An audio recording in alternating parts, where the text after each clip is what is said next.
Ladies and gentlemen, welcome into the stream today.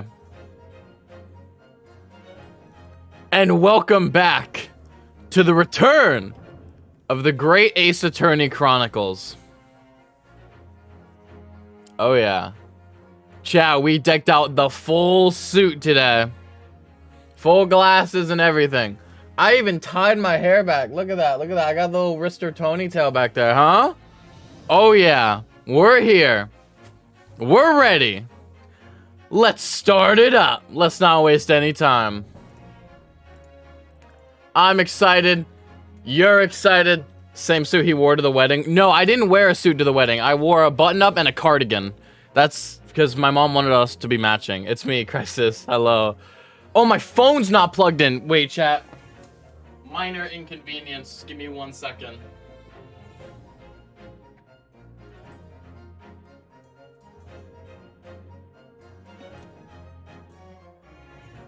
Dude, I didn't even have to unplug my headphones or like take them off to go to the other side of the green screen. That's how long my headphone cord is. That's sick. All right, I just gotta sit up, make sure I'm comfortable. We're gonna be here for a while, boys. We're gonna be playing this game over winter break and hopefully completing it.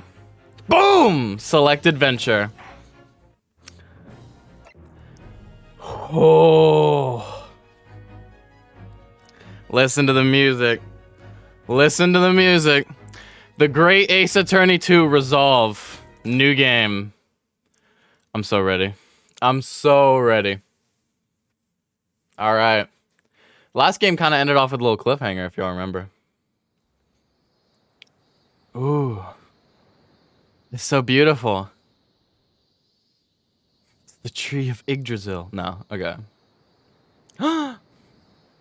No. Standing here in the bright sunshine, looking out over the vast ocean. Those days in London seem like a dream. But I do miss my time in England's vast capital. I'm so excited. Ah. You know, he's flourished into a truly wonderful lawyer. Thank you. I've no doubt that at this very moment, he's fighting some noble cause in court. Yep, absolutely. Oh my goodness. Forgive me for taking so long to come to visit you. My life has been such a whirlwind since I returned. Is that Kazuma? And no one could have predicted what has happened. Oh. Just 2 months after arriving home. Oh, dear God. I find myself facing another alpha crime. Here we go. Oh my, everything's happening at once. Everything's happening at once. So I came here today to ask something of you. The violin's going hard. Tomorrow, I shall be standing in court. For the only time in my life. Oh, she's the defendant. As Uh-oh. a lawyer. No. Shot it? Never mind. Wait a minute. So please, I ask for your guidance. Kazuma-sama. Fucking Giselle Brett from the first game fucking died. Good. Episode 1. The Adventure of the Blossoming Attorney. Oh. Not Girl 2. Chat, I have an idea. I need to go get Sunning. I need to go get Sunning.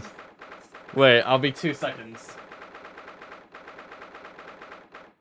Alright, here we are. I got it. Chat. You know, Kazuma and Ryunosuke both had this by their side the entire time when they were, you know, fighting for cases and clients. I say it's only right for me to have my own blade here at my side so that I may slice down evil and find my way to the truth. This is my Karuma. All right. I'm the biggest fucking nerd ever in the world. All right, I'm just going to set that right there. I'm going to use it whenever I need to. Let's go. 13 August. Antechamber. The music. We're playing. What? Oh, I'm so excited now.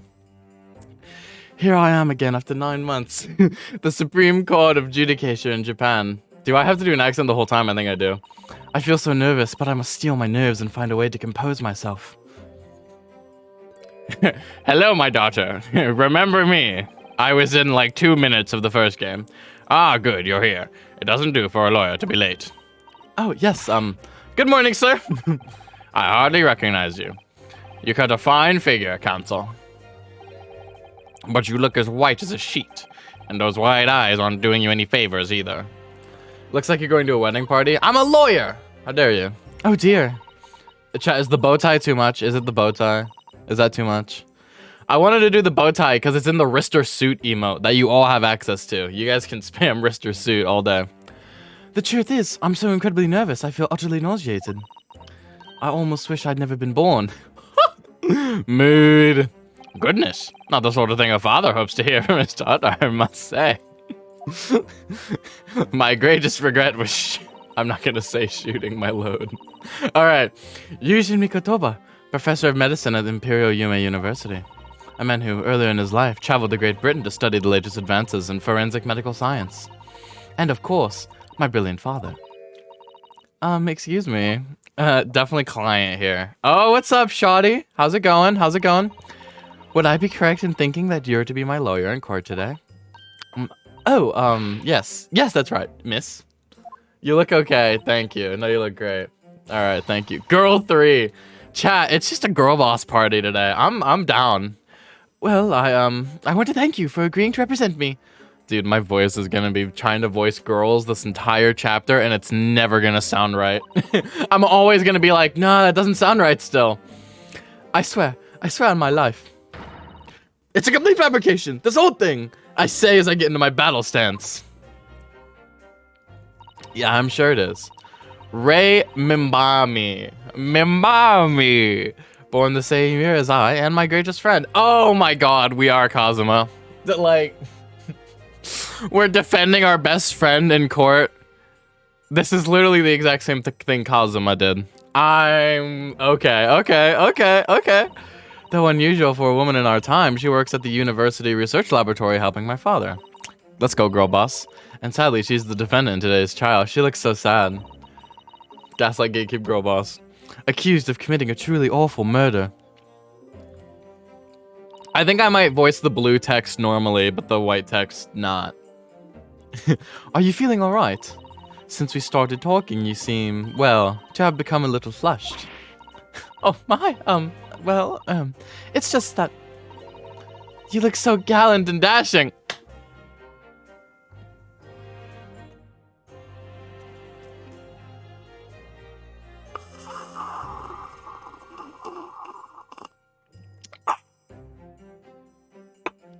You know, history says they were really good friends. They were really good friends, is what the history books say. Sorry? And when I fall under your intense gaze, it makes me feel rather bashful. And they were roommates. Oh my god, they were roommates. Goodness, I don't think she knows. She hasn't realized who I am. Oh, she doesn't even know? Oh, lesbians. It would seem our little plan for this trial is going to work. Oh, what do you mean, Professor Mikotoba? If even your best friend can't see through the disguise, I think we can relax. Disguise? Yes, I've never tried dressing this way before, of course. She's such a girl boss. Oh my god, this is... Okay. So I wasn't sure how convincing it would be. But this does make me feel a little relieved, as you say. Father? Father? She's literally pogging. I need this as an emote. What? Is that you, Susato? It is, Shoddy. I'm so sorry I didn't say something sooner, Ray. It's just that... No! What are you doing? What's going on? What? Yeah, that's what I'm thinking, low-key. That varsity uniform, the varsity cap, the varsity cape, that varsity badge. Look at you. You look for all the world just like a student at the Imperial Yume University. A male student. What is this? Oh, I was like, what movie does this remind me of? And I was like, Mulan. I'm glad you think so too. And not just because it's because the cross-dressing, not because the whatever. It means all my preparations have been worthwhile. I woke at 4 this morning to make a start. But I don't understand. Why are you dressed like that? Well, you see. It was the only way. The only way she would be permitted into the Supreme Court to take on your defense in this trial. My defense? Yeah, gasoline, her facial expression is just... It's literally that. Never before in my life have I ever felt so frustrated at having been born into this body.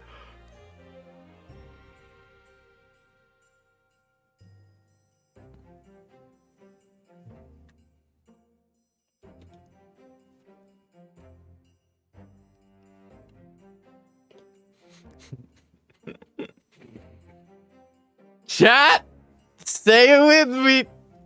A trans icon. Yes. Give it here. Yes. I'm so happy about this. Courts in Japan are barred to women. We're not even allowed to set foot inside the courtroom. There were plenty of women in the courtroom well, no, I guess there was... Yeah, no, in the Japanese courtroom, there was just one witness who... Okay, that makes sense, actually.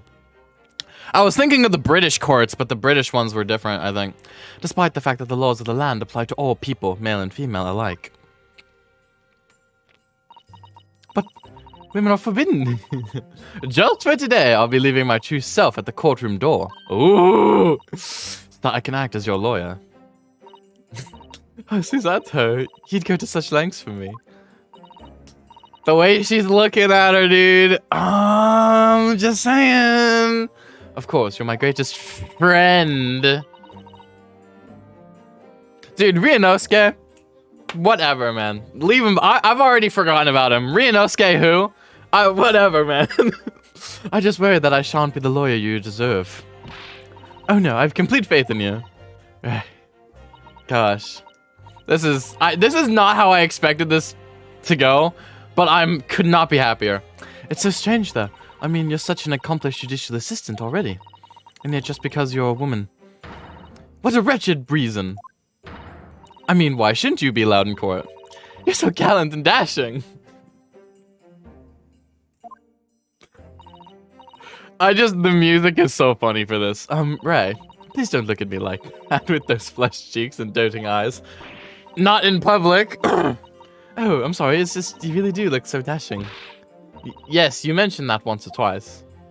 I don't know what accent to do for them other than British. Because that's how the voice actor speaks, too. You should be pleased. It means you look convincing as a man. I approve of this, even though I am an old-ass man in 1800s Japan. I'm really progressive like that. I am pleased, I think. It certainly helped bolster my confidence today. She went through vocal training, chat. Oh my god. I think I know some people who Susato could help with their vocal training. Ray, you're managing to put on a brave face in all this, but I can see right through it. I've noticed how your shoulders are slumped and how you're all trembling ever so slight. I don't want to say it. I don't want to say it. I don't want to say it. It's just like, all I can imagine reading this is just like, her lips trembled slightly. That's all I can, like, god damn it, I've already regressed into a primordial being. Susato, you do believe me, don't you? Of course. I didn't do it. I couldn't have. I mean, murder. Of course.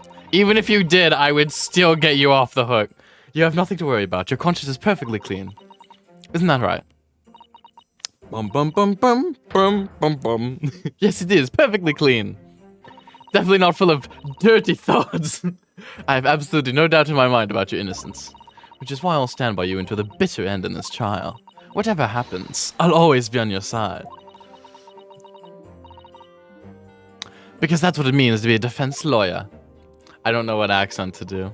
That means so much to me, Susato. They're the same voice, by the way. I'm literally doing the same voice for both of them. Give me a chance to get, like, warmed up, and then I can start doing voices, alright? Give me, like, a week or two. Court is about to begin. Proceed in the courtroom at once. How to get an emotional damage mode. You should go in at once, Ray. If you're late, the judge won't hesitate to pronounce you guilty. Oh. Stand aside! I don't think I've ever seen her run so fast. Well, Susato, you've certainly surprised your father. but I support you no matter what. Going to such lengths to be admitted into the courtroom and with no prior experience of being a lawyer. There was simply no other way. That's all there is to it. But, Father, you haven't told her, have you? I mean, I'm right in assuming that Ray doesn't know how it came to this? Yes, quite right. I've kept that information from her. It would only worry her if she found out that no other lawyer would agree to take her case. Oh, fuck. Okay. I didn't want to burden her with that. And is it true? The reason why every other lawyer is refusing to take the case?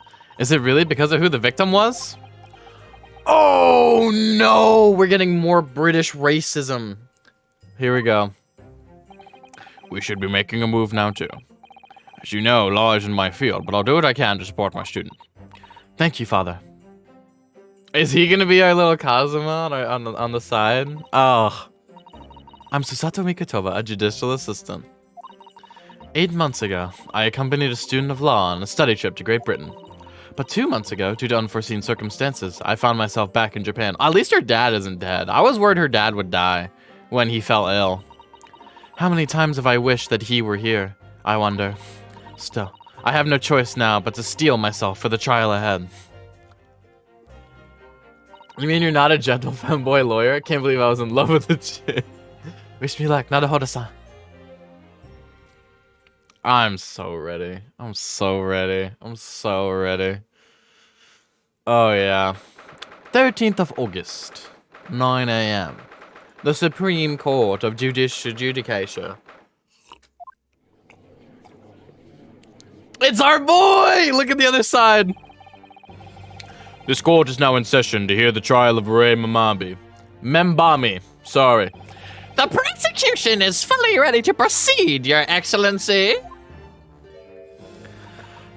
Oh, girl boss. Okay. Defense counsel, are you ready? Yes, Your Excellency. We are ready. Ready! Oh my god, she did the same thing as, yes, counsel. According to your registration details, your name is, Ryutaro Naruhodo. Is that correct? Ryutaro. Sorry? Oh, yes, I had to come up with a suitable... He just says it in the middle of the courtroom. And the judge is like, what? So I'm afraid I simply put down the first name that sprung to mind. I'll have him whisper it. Well, counsel? Oh, yes, that's right. That's me. Yes, I am Rita. He who has vowed to uphold the pride of the great Naruhodo clan. Ah. It seems Ryutaro may need to consider how to better uphold his manly act first and not overdo it. And those wild, wide eyes aren't doing you any favors either. Just relax and listen. Naruhodo?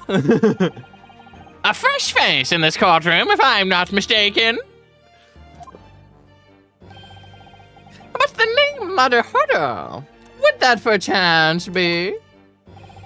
You may be thinking of Ryunosuke Naruhodo, currently in Britain as part of a study program. This is, his cousin! His cousin! That's right. Ryutaro here has been studying in the provinces, but was called to the capital for this trial. I'm gonna give Mikotoba a less old voice. I assure you, in matters of law, his knowledge rivals that of any Tokyo's preeminent lawyers. Any of them! Tut, tut, tut. What a pitiful situation. Susanna's like, I don't have any tits! Tuts! Shit. Having been rejected by every lawyer in the capital, the accused has had to call in a country boy. How dare you! Ray, you're gonna fucking give us away! Yo, what's up, Joel? How's it going? Nice mustache? What? How's it going? Welcome. I do have one now. I wanna have you make... Ree, we're gonna have to have a talk later. Hey! Ray, not Ree. I'm thinking of my video game that I'm thinking about making. Oh, please be careful, Ray. Shut the fuck up, shut the fuck up. Just tackles her. Shut up! What an unrefined tomboy we have here. I can't take this. This is too much. Because now all I can imagine is him going, "Hello, Discord kitten." Hop on voice chat. Daddy's getting angry.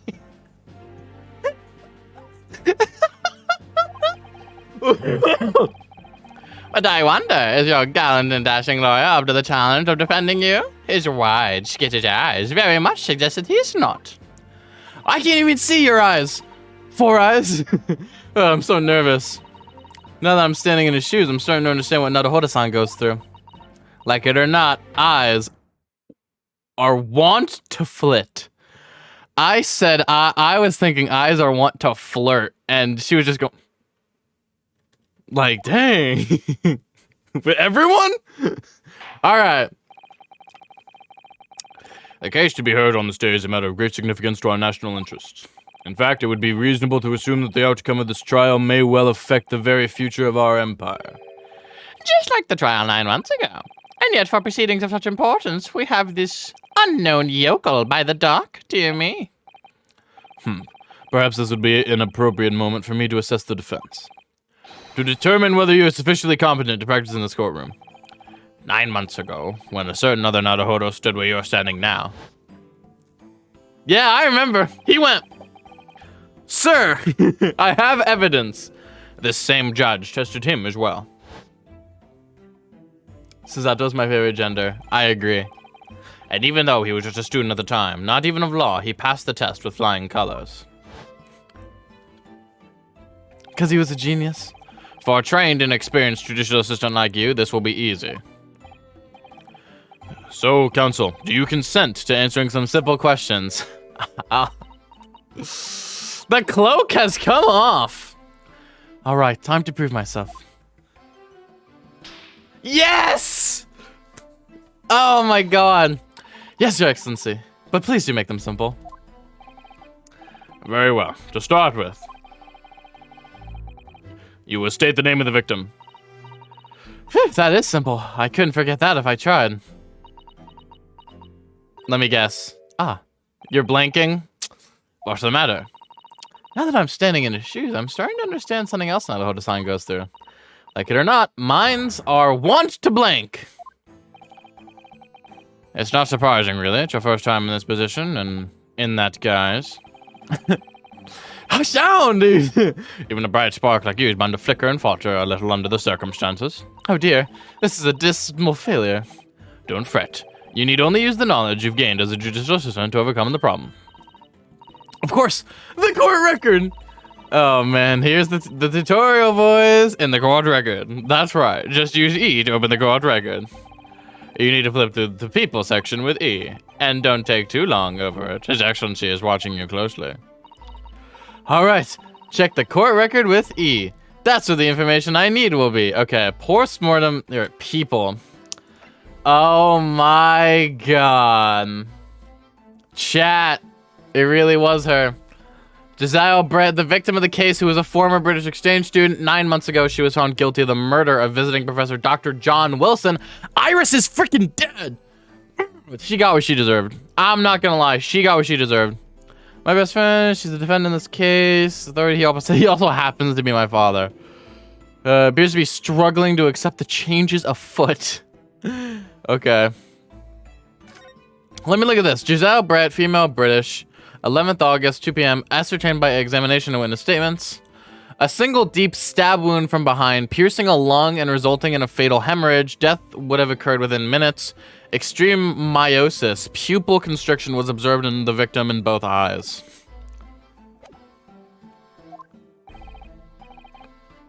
I'm waiting, counsel. What is the name of the victim in this case? Takatsuchi Ouchie! It's... Yes! I knew it. There it goes! British people. The name of the victim who lost her life in this case is Mr. Josiah Brett. Josiah Brett. That bitch! A name that will never be forgotten in the courtrooms of this country, I'm sure. Correct. And being a member of our empire's judiciary, you will be well aware of the significance of that name. Yes, yes. Character of the year. So let me pose another simple question. As you know, Miss Brett was a visiting student from the Empire of Great Britain. Why then is her name indubitably associated with our own empire's judicial history? Obviously, you won't have forgotten that case from 9 months ago. But if it's proving hard to recall the finer points, everything you need is included in the court record. Yeah. My jaw's already starting to get tired. Oh, here we go, man. That was the start of everything. Giselle Brett. Behind the woman's student persona was the face of Queen Victoria. Yes. 9 months ago, a visiting professor of medicine at the Imperial Yome University was killed, and the culprit was Giselle. Fucking get the violins in here. Or probably a cello. Yes, she was a killer. No. At the time, our country had just signed a new treaty with the Empire of Great Britain. And it was in the midst of this delicate diplomatic situation that the incident occurred. An Englishman, Dr. John H. Wilson, was shot dead. I believe he was an associate of yours, Professor Mikotoba. I believe it was who the fuck is talking? Yes. Oh my god, what's with the lag right there? Hey, yo, chill out, OBS. I was indebted to the man. He'd been my mentor when I went to London to study forensic medicine. Indeed, it was I who invited him here to Japan as a visiting professor at the university. Naturally, the murder of an Englishman on our soil was Indeed it was, which is why a secret trial was conducted here at the Supreme Court. This fucking twink was arrested on suspicion of murder. A second-year English language student by the name of Ryunosuke Naruhodo. With the help of his best friend, the top in the relationship, a student lawyer, the accused conducted his own defense. And exposed the despicable crime committed by Mr. Giselle Brett. With Karare! I remember that shit. Miss Brett eventually admitted to her crime. However, when questioned about the motive that drove her to take Dr. Wilson's life, she gave no satisfactory answer before the trial reached its conclusion. Immediately after that trial, the British government brought its consular jurisdiction into play. We were unable to sentence Miss Brett according to our empire's laws. It was decided that she would be removed to Shanghai, China instead. Why Shanghai? That's where all the bitches go. There's a British consular court there. Correct. I oversaw the negotiations personally. The date of her transfer to Shanghai was finally settled upon only last week. All that remained of our empire's obligations was to see the woman safely on board a steamship. And yet, the very day before her departure, the Englishwoman was killed. Only the day before.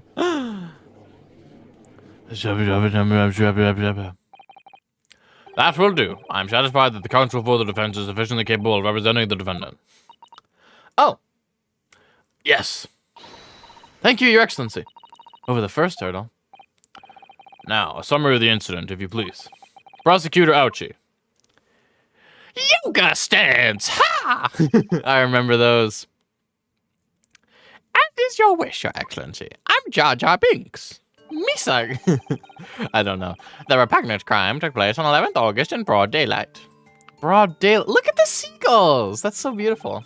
On the outskirts of the Imperial capital, under a bright blue sky, at a secluded bathing spot by the sea. That's where I was last night. She was murdered in a subway. The incident occurred inside a small beach hut, erected for bathers to change or erect themselves, if you know what I'm saying. The cause of death was a single stab wound to the posterior abdomen that pierced the victim's lung. An injury which proved fatal. She's still smiling, that bitch. There were two persons alone together in the beach hut at the time of the victim's death. Miss Brett, in her bathing attire. Wish I could have seen that. And the accused, Ray Mimami. Accordingly, there can be no doubt of the accused's guilt, especially when we consider she had a powerful motive. The police arrived rapidly at the scene and promptly arrested the young lady. Let me touch my little bun of hair. It's quite nice. That bun looks fucking ugly. Well, that extraordinary description of events leaves me somewhat lost for words, I must say. It's okay, she sucks. That's certainly true. The prosecution summary was full of words that raise an awful lot of questions. Like bathing and attire. As a lawyer, I really... Powerful motive. You're clearly exaggerating. Powerful motive is blatant overstatement. Oh, fuck. It's the yokel boy using long words he doesn't fully understand. I beg your pardon. Yeah, no, I got that wrong. Membami-san, you're a research assistant at the Pyoyuma University, I believe. Oh, fuck. I should have known. I'm working with Professor Mikitova in his laboratory at the moment. I can confirm that. The defendant is an excellent assistant with a strong sense of responsibility. Fascinating to hear. She killed her. Now, another question. Prior to your work with Professor Mikitova, whose research were you assisting then? Well, I was studying under Dr. Johnny Wilson. Dr. Wilson, the visiting English professor who was murdered by Miss Brett 9 months ago.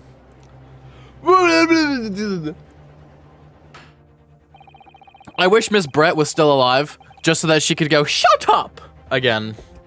I want to hear her yell, shut up, again. That was fantastic. The accused had a deep-seated hatred, respect, fuck, for her former mentor, Dr. Wilson. Is that not true? No, I fucking hated him. Yes, Dr. Wilson was a wonderful man. Interesting. Then tell us, the court, what deep-seated feelings you had toward the English woman who killed him. Well, obviously I was filled with hatred for what she'd done. A powerful hatred. Oh my god. Oh no, be careful on what you're saying, dumbass. Oh. I rest my fucking case, bitch. The motive was revenge. Plain and simple, Your Excellency. Well, it was clearly a trap all along. How wicked of him to use Ray's undying respect for her former mentor against her like that. I must find out more details, and something we can use to bolster our defense. As a lawyer, I really... Okay, yeah. Let's say being alone together. Membami-san. What is this? I mean, Naruhodo-san. I'm really starting to wish we'd made my alias Ryutaru Susato. Did you see that little lean she did? That was so girl bossy of her. All right. Please tell the court why exactly you were present at the bathing spot with the victim in the first place. And why you were alone with her. Oh, well, no, that's not true. It wasn't like that at all. There were other people present. A detective who was guarding Miss Brett, for starters. I was just asked to accompany Miss Brett as a companion, that's all. What? Why? But let us be clear. At the moment of her death, you were alone together with the victim in the hut. You and no one else. The truth is, there is only one reason why this young woman accompanied Miss Brett on her bathing sojourn. She's a lesbian. It was the accused's last chance to take the victim's life. You may think you have won, but I can girl boss my way out of any situation. I need an animation where Susato snaps. That's all I need, and the Trinity is complete. Nice, chair, dude. That sounds cool. That sounds cool. I need to pick up Choo Choo Charles. I really do. No. Yes. Because as we know, the following day she would see Miss Brett extradited to the British authorities in Shanghai, and the accused would never have an opportunity to dispatch her again. She could have just went to Shanghai. Kindly refrain from conjecture, counsel. Tish ha. The prosecution seems to enjoy using provocative tricks like that. But for now, at least, we need to assemble more facts. Try not to let him goad you. Oh dear. This is really terrifying. But Father's right. We need more information. As a lawyer, I really ought to pick up on the prosecution counsel and what he said about the bathing spot. If I may, Prosecutor Ouchie. What do you want, you fresh-faced young yokel student? I wonder, could you explain, please? You mentioned a bathing spot. It was where all the single ladies go. Oh, yes, all the single ladies. My apologies. Clearly my modernity has confused the poor country bumpkin's simple mind. Bathing spots are the very latest trend in health practices from the West. We are told that bathing in the water of the ocean is curative, therapeutic, and excellent for the skin's... No, that's not what I meant. Bitch. I was referring to the fact that Miss Brett had, to all intents and purposes, been found guilty of murder. Why would a known criminal have been relaxing by the sea? She's a girl boss like that, don't you know? For old time's sake, I believe. Sorry? Miss Brett was to depart for Shanghai the following day. Her final wish, as it were, was to enjoy a day at our country's wonderful coast. And the British embassy put extreme pressure on our government to comply. Why? But on what grounds would we agree to such a request? Because, as usual, our government is unable to stand up to foreign powers. In matters of diplomacy, it seems we don't even have the courage to decline the whims of a known criminal.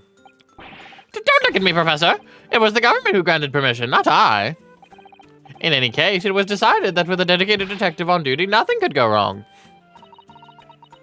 Who is this detective? Was it Detective Hosanaga? No, Detective Hosanaga.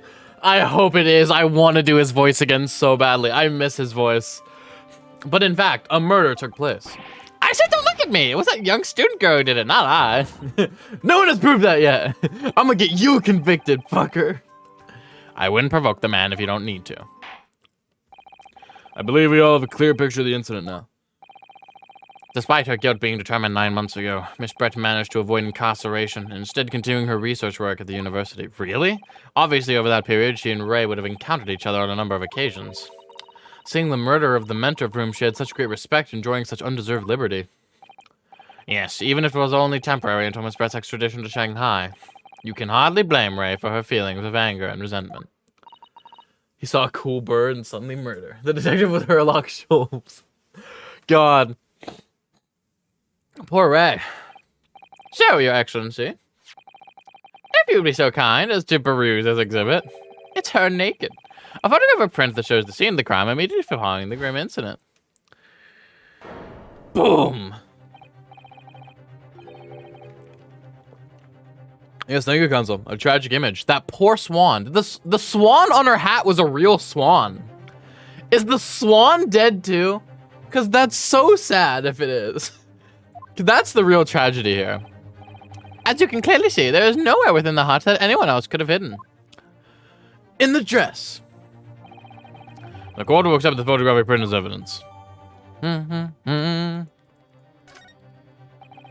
As I understand it, the victim and the defendant were alone inside the beach hut at the time. This is deeply troubling, I must say. The finger of guilt points firmly at the defendant. Yes, we are quite right to finger the defendant. I'm sorry, I had to do it. Well, Your Excellency, naturally the prosecution has much more to its case. We intend to prove the accused appalling actions beyond all possible contention. To that end, I can confirm that we have multiple witnesses to the crime, and damning evidence. Damning evidence? Witnesses? But who? Oh, fuck. One of whom, I might add, is a highly respected police detective. Oh, it's definitely Hosanaga. I assure you, the testimony of these witnesses will leave no room for doubt. Ugh. Loud stab noise. Ooh, a bird. Oh! Very well, Counsel. Bring forth your witnesses. I call forward. I, Takatsuchi Ouchi, have been waiting for this moment. Sorry? Oh, yes. I haven't forgotten that trial 9 months ago here in this very courthouse, when that irreverent little student boy utterly humiliated me. Ah, remember... Ryunosuke Naruhodo! Yeah? Essential to the Ouchi family name. Will never be forgotten.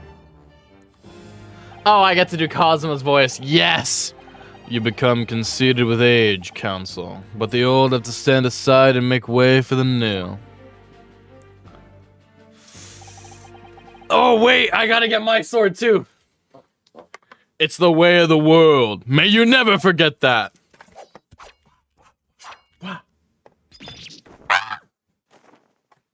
My top knot. Don't mind me, just flexing. Strike the head of a samurai whose top knot has been cut, and the bell of cultural enlightenment tolls. Yes, on that fateful day, my former self died. Oh my god, he's going into his villain monologue. A start of your own Meiji revolution. Are you modernizing as well, Counsel? Silence! Since I swore revenge back then, there has been a minor miracle atop my head. Observe the ouchy growth. The ouchy growth! You see the seed of hope sprouting forth from the barren expanse of my crown? I think that tiny growth is trying to tell me something. It's a tumor! It's not a tumor. I'm afraid I can't really see. Where is the hope exactly? I see talents!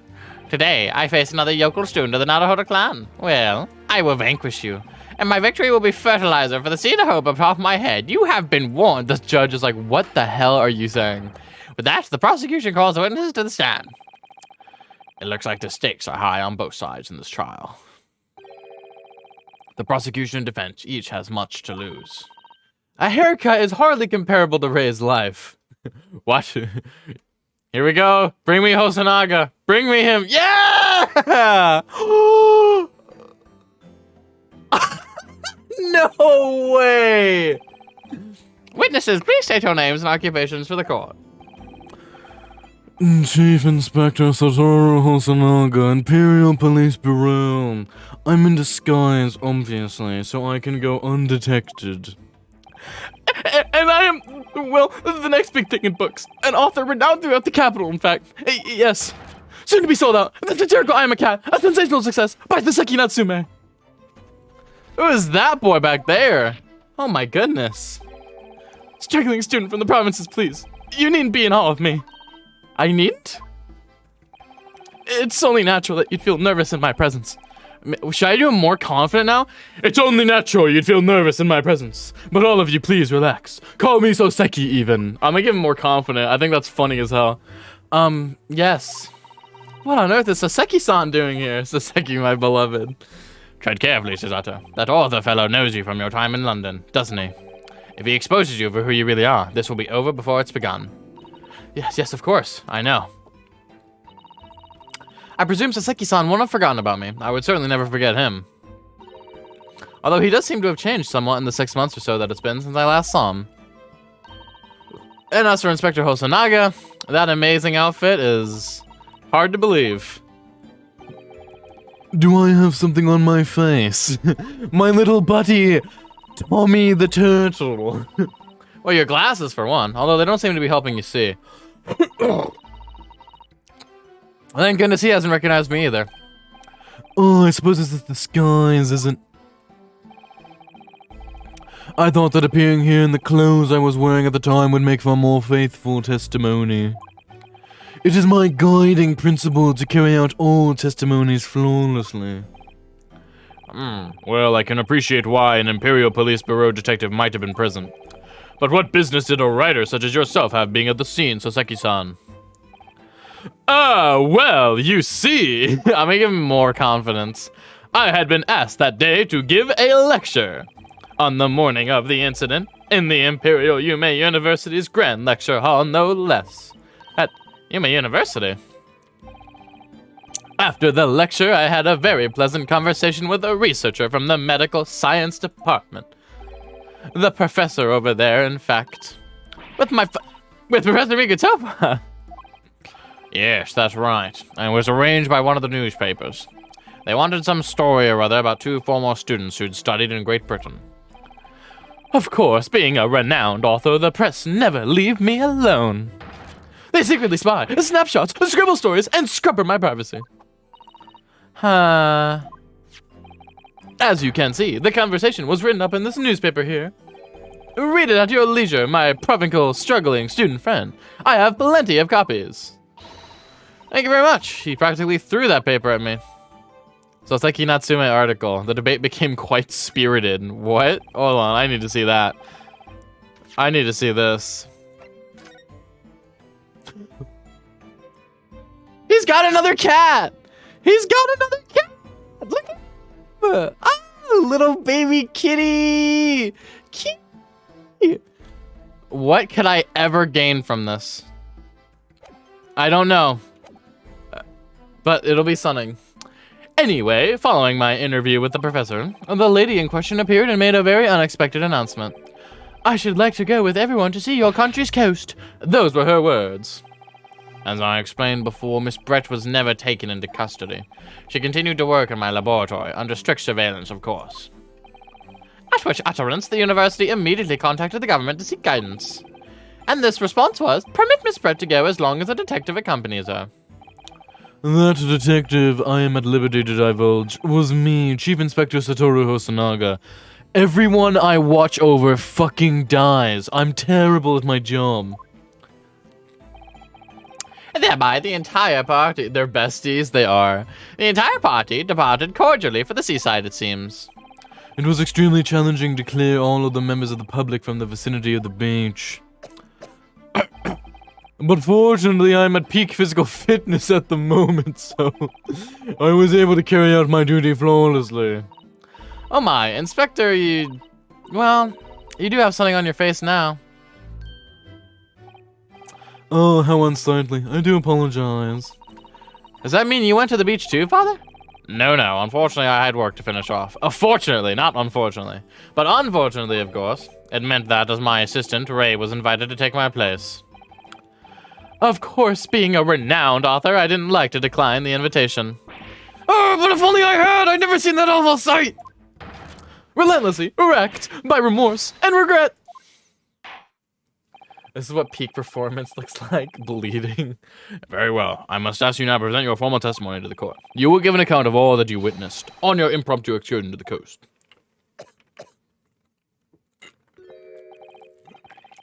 Of course, Your Excellency. Relentlessly racked by remorse and regret, I am. Maybe I'll make him a little less confident now. The witnessed scene. Oh, the music. I think he has tuberculosis. On the day of the incident, I was ordered on a special surveillance assignment in this disguise. I just managed to catch that crab when I suddenly heard a caterwaul from behind me. I ran into the beach hut at once where I found the pair in question. Yes, that young girl was astride the Englishwoman, dagger in hand, as she stabbed wildly. I saw blood on the blade. It proved to me that she'd stabbed the victim multiple times. Motherfucker, the court record said one. Single. They fucking me over. Better call Rister. Exactly. Look at me. Indeed, it does appear from this testimony that both witnesses here present saw it. The very moment of the heinous crime. By the way, we got a 5-follower incentive to extend it. What? I thought Soseki was cool. Now, if you recall, I promised evidence as well. What phrase did I use again? Oh, yes, that was it. Damning evidence. Damn. What have you there, Counsel? A so-called fountain pen, is it? Correct, Your Excellency. I found at the scene whilst examining the body. It appears that in her dying moments with her final ounce of strength, the victim clutched a piece of evidence that would positively identify her killer. What? Evidence that makes you say, damn. Your Excellency, if you could cast your eyes over the photographic print of the scene once more.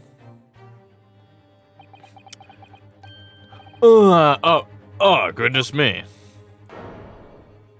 Her wine! The victim is clearly grasping something quite deliberately there in her hand. Yes, in contrast to grasping something what the fuck was I about to say? Undeliberately. That's right, the fountain pen. And if you would now kindly examine the pen, Your Excellency. The owner's initials have been engraved into the ebonite barrel. R.M. Rister Mice? Uh-oh. Chat, I think I killed her. Chat, I think I killed her. I think I killed her. I think I did it, chat. I don't know. That might have been me. Ray Membami.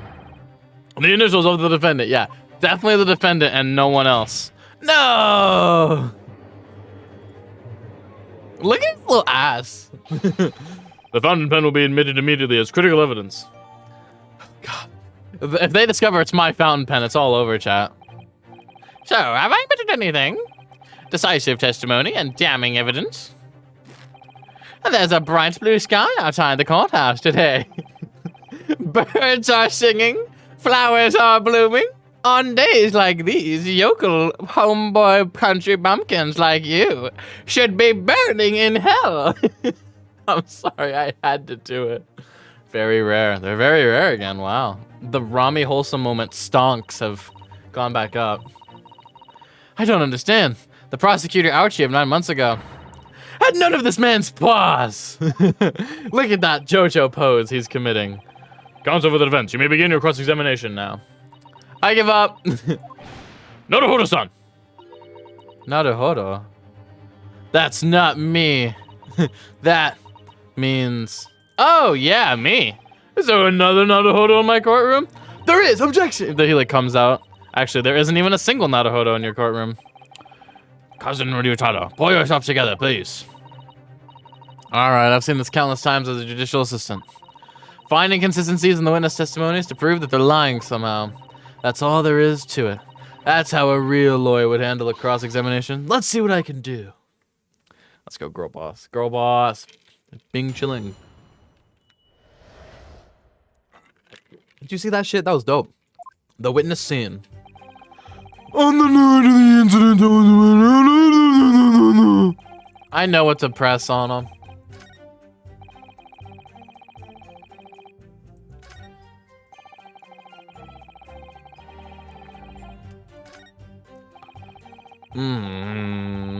Ba ba ba ba ba ba ba ba ba ba ba ba ba ba.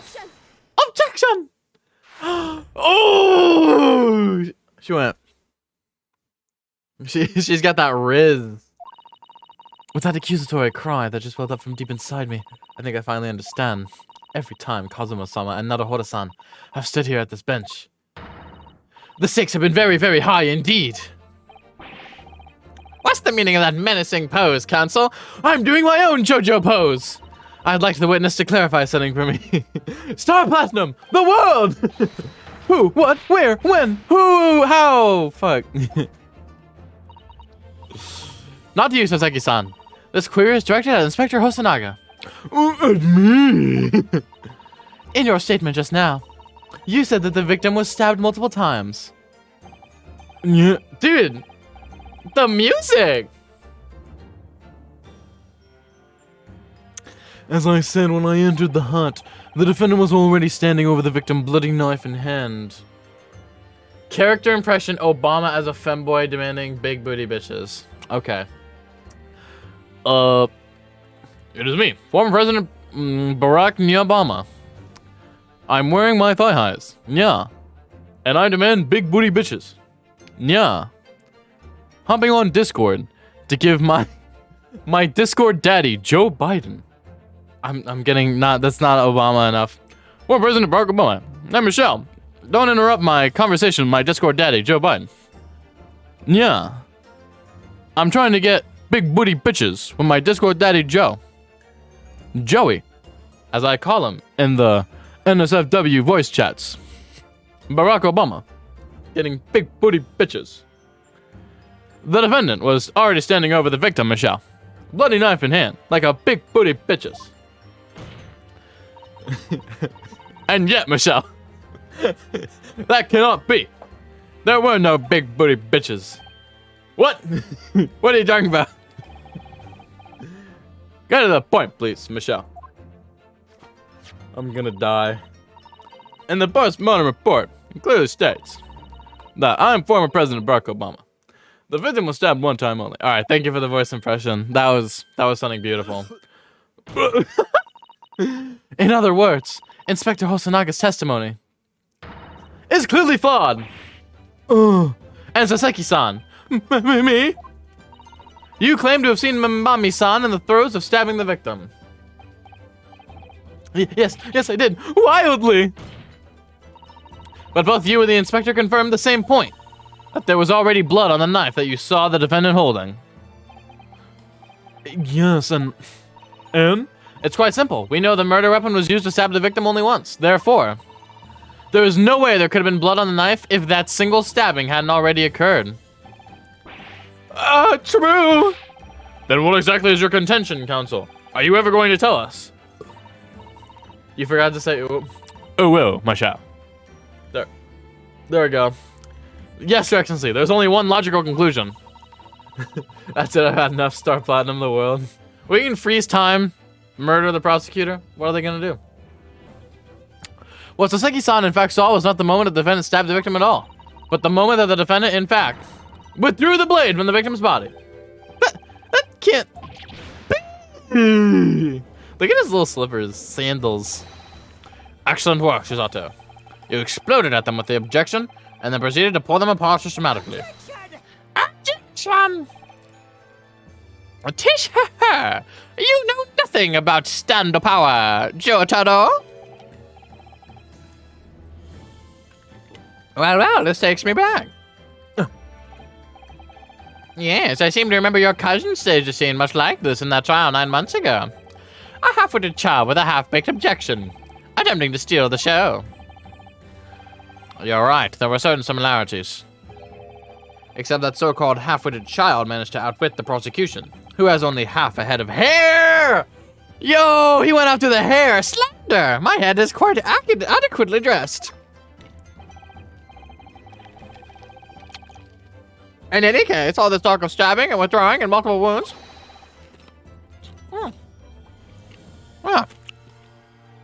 Yes, it makes such a judge of difference. What? Why not? Engage your brain, young man. When the accused first plunged the deadly weapon into the victim, that was the fatal blow. And it was that moment, just as she had withdrawn the blade ready for her next strike, that the witnesses saw. The knife was already tainted with blood because the accused had already stabbed the victim. All you have successfully shown is at your little display is that the mustached author is prone to moments of extravagance.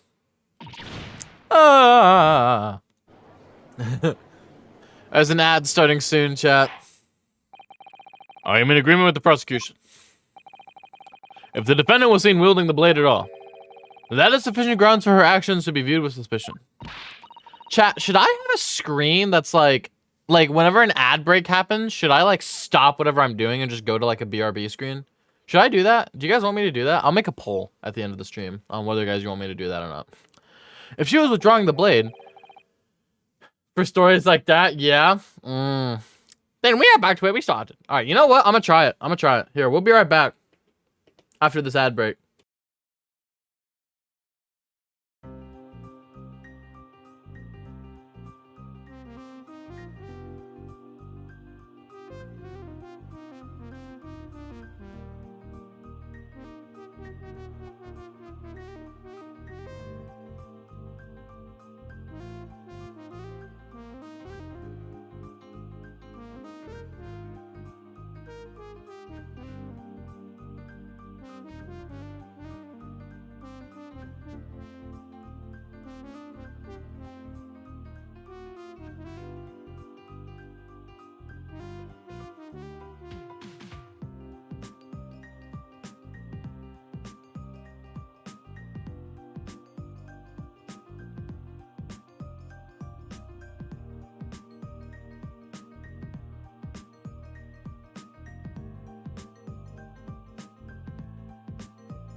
All right, we are back. We're back. All right, let's continue. Then we are back where we started. Sorry? Consider this, young yokel boy. If the student girl is innocent as you claim, then why would she have pulled the blade from the victim? And with a demon's cold-blooded composure, too. The prosecution demands an explanation, and it had better be good. Why did Ray pull out the knife? Oh, yes. Going for the jugular. What does father mean by that? Let the court hear your answer then, counsel. The truth is, I don't really know. But I have to come up with a plausible reason here, or we don't have a case. The reason why the defendant pulled the knife blade out of the victim's body was surely so that she could... Okay, so... I'ma save. Right. Oh, wow. Bam. New slot! New slot! I'm gonna say save her life. According to the post-mortem report, the victim's death was not instant. And that's correct. It's not. She would have remained conscious for a short while after sustaining the injury. Indeed, giving her time to take hold of this piece of evidence that clearly indicates her killer. The point is, being a medical research assistant, Mamabi-san was compelled to act when faced with the wounded victim. Instinctively, she pulled the blade out in an attempt to save Miss Brett's life.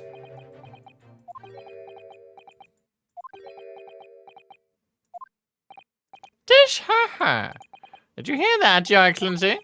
It would seem this is the best we can expect with this young yokel. That might not have been the right answer. It might have been hide the knife. There's something else colder in here. Your Excellency, if I may. Speak, witness. I would like another opportunity to testify, in respect to the slipshod assertion just performed by the yokel defense counsel, I mean. But hide the knife would have implied that, like, she did do it. Tish, ha. An excellent idea, Inspector. Our young yokel hopeful has a modicum of knowledge when it comes to the law, it seems. But in matters of medicine, he appears to possess not an iota of common sense. Very well, Inspector. I will permit your request. You will testify again before the court, on the subject of the defense counsel's assertion. Yes, sir. I will do so flawlessly. Alright, let's do this. Witness testimony, baby. Forensic medicine primer. Pulling a blade from a wound without thinking could cause heavy bleeding. That's basic knowledge that any medical research assistant with an ounce of sense ought to know. In other words, there's no good reason why the defendant would have tried to pull a knife from the victim. Let's not forget that the young student did have a motive for killing the victim. The man the victim murdered 9 months ago, Dr. Wilson, was the defendant's highly respected mentor. Alright, we've definitely got to prove, like, that there was a reason. Is what you just said true, Inspector? Could pulling a knife from a wound really cause the wound to bleed heavily? Like, I knew that, but the other options were bad. Think of the weapon itself as a stopper in the wound that prevents excessive blood loss. Until the doctor is ready to provide proper treatment, that stopper shouldn't be removed. Oh, I see. Ha! This is why yokels should stay on the farm. Even a quack from... This is actually true. I know. It's common sense. Even a quack from some obscure mountain village would have such basic knowledge. Anyone who's ever given someone a little poke with a knife and pulled it out again knows it. You killed her! Oh, well, I've never stabbed anyone, you see. Or pulled the blade out of a wound, so... Of course you haven't. I didn't bring you up to behave like a bandit. They're like, what? Shut up! Father, is it true what they're telling me? Yes, it's basic remedial knowledge from medics. Ray would have been well aware of it. If she were to claim ignorance of such fundamentals, that would prove fatal in many ways. But then, why would Ray have done it? Could she have pulled out that knife in full knowledge that it would be fatal for Miss Brett? I don't know. Ray never once mentioned anything about the knife to me. It seems almost impossible to believe, but... Could my friend actually have... No, you gotta believe! Shisato! Yes? Boy, who the fuck are you talking about? You gotta speak quieter, man. We mustn't lose sight of why we're here. Ah. Counsel, it's time for your cross-examination. Oh, yes, Your Excellency. However, I must warn you that if your cross-examination fails to identify any issue with the established facts, I'll be moving to adjudication immediately afterwards. I understand. Believing in your clients and fighting for their cause until the bitter end. I knew it would be hard, but I had no idea it would be this hard. Chat, let's just, can we just take that box out of context? And can it be my new reaction image? I knew it would be hard, but I had no idea it would be this hard. It's great out of context. All right. Forensic medicine primer. Okay, so let's look on the court record, right?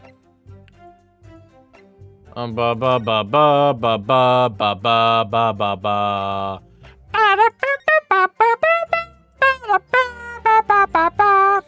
Piercing a lung. What is this with the notes? That's weird. I think we might have to press for this one. You say doing it without thinking could be a problem. Does that mean that if you use due care and attention, it would be alright? Oh my god. I wouldn't have thought this needed spilling out, really, but the blade is like a stopper and okay, whatever. Serious hemorrhage will occur. Okay. Wait, a medic would need to be present before any attempt was made to withdraw the blade. She is a medic. Wait, she is a medic. Oh, we might have just found our thing. Oh, here we go. I think I know what to do.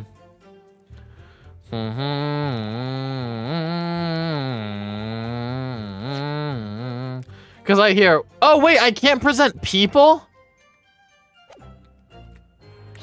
I can't present people. In that case, there's an obvious explanation here. Oh god, this is gonna be terrible.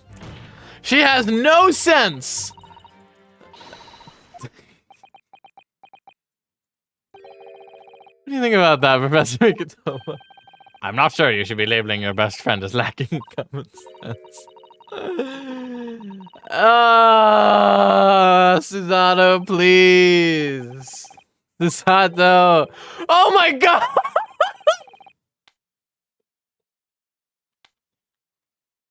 Chat, listen to the sound it makes.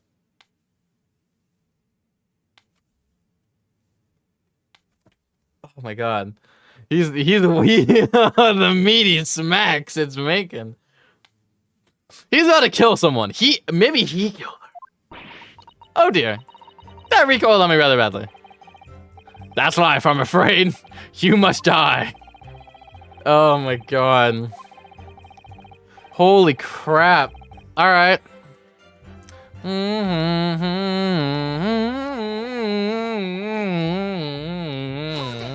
Hold it!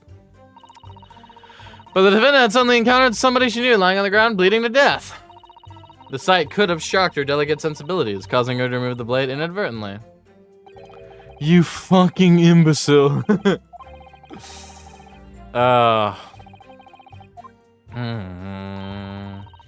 Irrational behavior is a woman's prerogative, isn't it?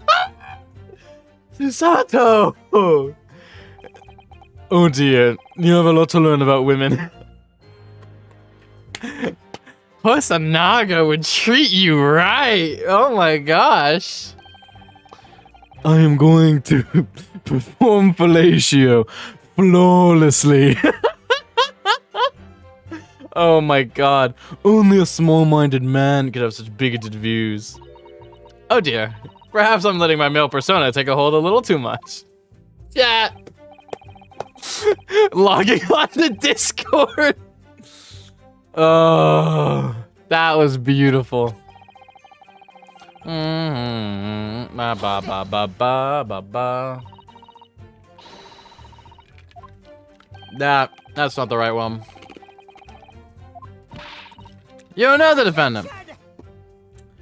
You're transgender? That's so cool. Literally me. That's literally me this entire chapter. Alright.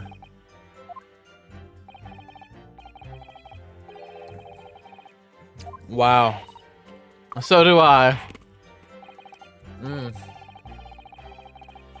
Oh, wait, we can add that to the testimony. Miss Bright was in many ways the sworn enemy. So this is added. Hold it! Well, yes, that's true. Dr. Wilson recognized Mbami-san's talent and offered her the position of assistant despite her being a woman. She was extremely grateful to him. Yes, the Englishman appears to have been a very broad-minded individual. Dr. Wilson had no time for outdated traditions. He met with opposition, of course, but he believed firmly in Mbami-san's abilities. Clearly the defendant was in the man's debt, which only serves to prove my point. Fuck, this is hopeless. I can't find a single crack in this testimony anywhere. If Ray knew that withdrawing the knife from the wound would threaten Miss Pratt's life further, I just can't think of any way to explain why she did it. Susato, it's at times like these when it's especially important to remember the fundamentals. The fundamentals? Evidence. Alright, they want me to present something. I think perhaps you're forgetting something, though. You needn't take the evidence at face value. You can and must examine it in greater detail. Oh my god. Oh. I do not need more rudiments. It's an idea, certainly. I know what to do. Just hands the judge a singular egg. Evidence. The judge takes off his human face and it's a raccoon under it and he's like, ah, yes, thank you. Innocent. I need to examine things with space. I get it, old man. But what in there? What? I couldn't examine that before. Are you for real?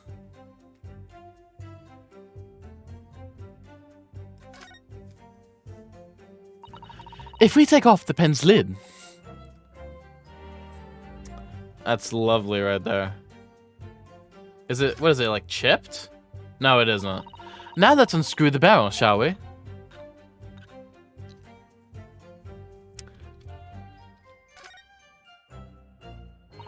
This must be the little reservoir that holds the ink.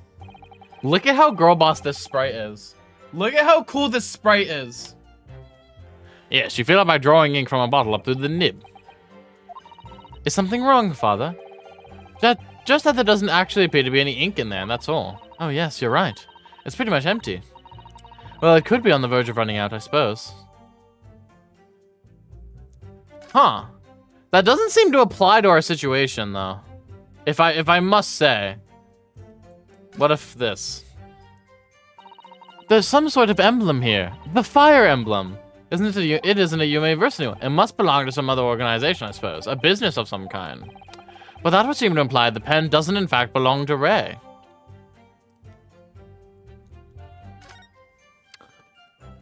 Who else could it be?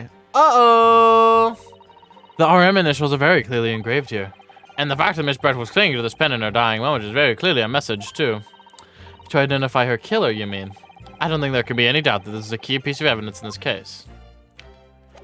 Okay, we've got a lot there. What? Check the back. This is the newspaper from Saseki-san. There seems to be an important article on the back page as well. Exclusive. Deadly poison stolen from you. God fucking damn it. Giselle Brett up at her old tricks again. From Yume's medical research. Father, isn't that your lab? What the? Let me see that. The poison's been stolen. Is this morning's paper that Saseki-san gave us? Are you saying you didn't know? As embarrassing as that is for the head of the laboratory, I didn't. I've not heard any such thing. Where on earth could the reporter have gleaned his information? Come to think of it, there was no article mentioning the story in our paper this morning, was there? It's a highly toxic poison we'll be working on in the strictest confidence. I put Ray in charge of the project. Ray? She was managing it. If what's written here is true, it means that she tried to hide the theft from me. And moreover, the details were leaked somehow. I don't believe it. We need to read this article very carefully. Wow. Poison article. Unfortunately, I gotta go. Alright, have a good day, Crisis. Thank you for coming out. I'll watch the end of this later. Sounds good. Rauku, England, attorneys tell all. This is the interview with you and Saseki-san, is it, Father? It looks as though it was quite an exchange. Yeah, she became a little over-animated when he was talking about his time in England. The photographer managed to capture the moment his hand karate chopped me on the neck. I do hope you weren't hurt. Karate chopped on the neck? You went, ah!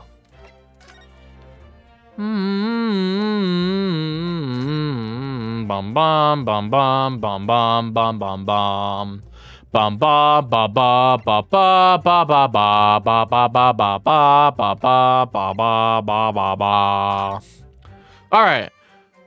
Following a lecture at Yume University by Soseki Natsume on 11th of August, it's come to light a very disturbing incident took place. A deadly poison was being secretly developed in the university's forensic science lab was stolen. Even the smallest amount entering the body, either via the mouth or via a wound from a poison-laced blade, would prove fatal in minutes. Current methods cannot detect the newly developed chemical. The university would have to be consulted. Onset of symptoms occurred within minutes, starting with impaired breathing and ending with acute contraction of the pupils! Prior to death, such symptoms would be suggested as apparently entirely new synthesis of alkaloids and rumored to be commissioned by the military. Ooh. Okay, we went through everything.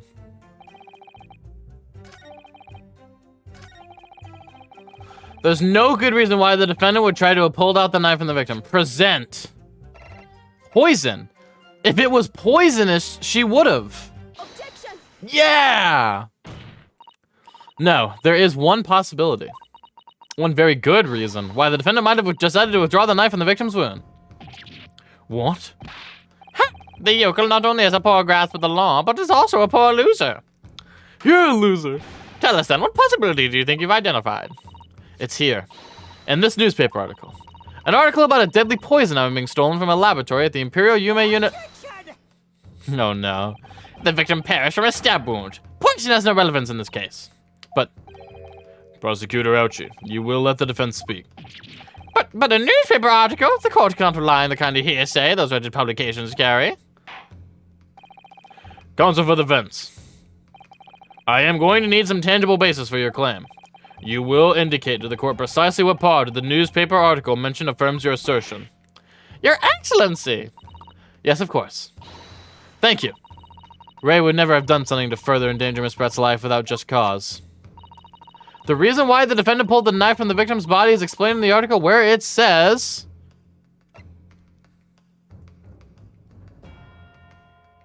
That one. The pen had the poison inside, I think. The article reveals the following property about the poison in question. When the toxin enters the body on a knife laced with poison, it's rapidly absorbed and causes death in minutes. Are you suggesting... If the knife used to attack Miss Brett was laced with this very poison, it would explain why the defendant, Membami-san, would have withdrawn the blade as soon as possible. Yes, the truth is... Boom! It was an attempt to stop the poison from entering the victim's body. What? Oh, the music goes hard. This is a complete and utter nonsense. Not at all. The defendant withdrew the knife blade from the victim's body not to accelerate the woman's demise, but to save her life, and the prosecution cannot deny the possibility. Have you not read the post-mortem report? The cause of death was hemorrhage. The word poison appears nowhere in the document. Well, that's because by acting quickly to remove the blade, the defendant prevented the poison from taking... Okay. Oh, please, this is clearly desperation, the weasel's last breaking of wind. Poison has nothing to do whatsoever with this case, as I believe the defense is well aware. We have no proof that the information in this wretched newspaper article is at all reliable anyway. Nope, I know it is. In that situation, what the student should have done is wait for medical assistance to arrive. But instead, you claim she suspected poisoning and took the potentially lethal decision to remove the blade. She must have had a strong reason for her suspicions then, or the argument makes no sense. Exactly. Well put, Inspector. On what grounds you do it, yokel? Why did Ray suspect the stolen poison was involved? If you want grounds, I'll give you grounds. What? You can't possibly. Let's do it. I already know what to do. From your expression, counsel, it would appear those are not empty words. Let's do it. But naturally, as you stand in this courtroom as a lawyer, you must be aware that words alone, empty or not, are of no value in our modern justice system. The court demands evidence. Yes, Your Excellency. I'm well aware of that. I've seen it many times. From my place at his side in the Old Bailey. In that case, counsel, you will present the proof to the court now. What evidence demonstrates a clear link between this case and the poison in the newspaper article? The post-mortem report. Yes. Take that! I would ask the court to refer to the notes section of the post-mortem report, which reads, extreme meiosis, pupil constriction, was observed in the victim. Oh. Clearly, being a yokel with no knowledge of forensic science, I have no idea, so please do tell me. Presumably the fact that this condition of the victim was noted in the post-mortem report means that it's an unusual symptom of death? Well... Under normal circumstances, the pupils dilate when someone dies. If there was an extreme constriction instead, that's most certainly unusual, yes. What are you doing, you yokel detective? In the newspaper article, there's the following information about the stolen poison. Onset of symptoms occurs in minutes, ending with acute contraction of the pupils prior to death. What? If the defendant, upon seeing the victim stabbed in the back, happened to notice that the pupils of Miss Brett's eyes had constricted severely. Yes, as a medical research assistant, she would have suspected poison immediately, without doubt. I'm constipated. Prosecutor Ouchie, I think you'll agree. This is a very compelling evidence. Yokel student and yokel professor! Stop calling everyone a yokel. Obsessed with eggs looking ass. I believe the defense has properly demonstrated a credible reason for the defendant's actions. No. Yujin Mikotoba. Yes, Your Excellency. I believe you are best placed here to confirm or deny the veracity. You will tell the court the truth about the details reported in this newspaper, please. It pains me to have to admit it. But I'm afraid I don't know. You don't know? The toxin was kept under lock and key in my laboratory, certainly, but I was unaware of any theft. Do you mean to tell the court that the reports of this theft are unfounded? No, Your Excellency. Without returning to the laboratory to investigate myself, I couldn't say. Ha! Listen to the bumbling academic. Unaware of the theft of secret state research from his own workplace until he reads of it in the newspaper. I take full responsibility for the incompetence of my supervision. Father. It's a bit of a situation for a university professor. You should have more control over your students, rather than allowing them off on killing sprees. Boom! That's totally unfounded. Hold it. Oh my god, who is it? Oh my god. Hey, what's up? It's me again. Look at Soseki. None of this is Professor Mikotoba's fault. It's all my fault. Right. You need to chill. Mambami-san, you stand accused here. Outbursts like this will not be tolerated. Give me the fucking bongos and the soundtrack. I was the one who noticed that the poison we were developing had been stolen that day. What? So you knew. I'd been placed in charge of overseeing the project. It was the day that the professor and Soseki-san were interviewed together for the newspaper. That's when I noticed that some of the poison was missing. Just a tiny amount it was. Why didn't you let me know immediately? I was scared. The whole project was supposed to be confidential, but some of the toxin had somehow been taken. So, I decided I'd try to get it back before anyone else found out. Because I had a very good idea who the thief was. Giselle, yeah. You don't mean... Yes, of course. It was that dainty English woman. Miss Giselle Brett. That's why I decided to join the little group of people going to the seaside. Inside the beach hut, I confronted Miss Brett. But she just sat on a stool at the back of the hut, smiling sweetly at me as if she knew she was untouchable. Ooh, I knew it was you who stole the poison. Well now, whatever do you mean? Oh, her voice, man. And then, she suddenly got to her feet, before falling to her knees in front of me and then collapsing on the floor. That's when I saw the knife in her back. I couldn't understand what had just happened. And then, a moment later, I was seized with fear. The pupils of her eyes they'd shrunk to tiny pinpoints. I don't believe it. In other words, you realized that the victim was suffering the effects of the stolen poison. My mind started racing. I hadn't seen anything past Miss Breast's lips whilst I'd been with her, which left only one possible way for the poison to have entered her body. On the blade of the knife in her back. And that train of thought was what spurred you to withdraw the blade. Yes. If the amount that had entered her bloodstream was small enough, she might still have a chance. That's what I'd hoped. Really, I'm so sorry for staying silent all this time. Alright, this is gonna be complicated, because the prosecution can easily argue she's lying and she just stabbed her herself. Your attempt to hide the truth of what happened is not something that can be overlooked. However, I have duly noted the courage with which you confessed in the end. Thank you, Shoddy. Thanks, Shoddy. It's barely perceptible, but I do think the balance has shifted a little here in this courtroom now. Your Excellency, do not be deceived. The victim just collapsed before your eyes, you say? Well, Membami-san, if that is the case, perhaps you could explain how Miss Brett came to be stabbed. Well, you have no answer because the simple truth is that you stabbed the victim motivated by revenge. Objection. I'm cool, and you're not. But you have no conclusive evidence to prove that assertion, do you? Shut up. You can't do that. Oh, I have evidence, and it is very much conclusive. Can we finally see the damn knife?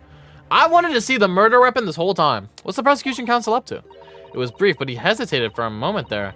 I'm almost sure of it. Ooh, he's not sure. He doesn't want to bring it out. You will proceed with the aforementioned evidence at once, Prosecutor Ouchi. Perhaps some praise is due, young yokel student. What? I'd imagine there'd be no need for me to submit this evidence. But you brought this on yourself. Oh boy. That's just her pulling it out. What the? Could a more damning shot exist? The cruelty in the air on that beach is almost palpable.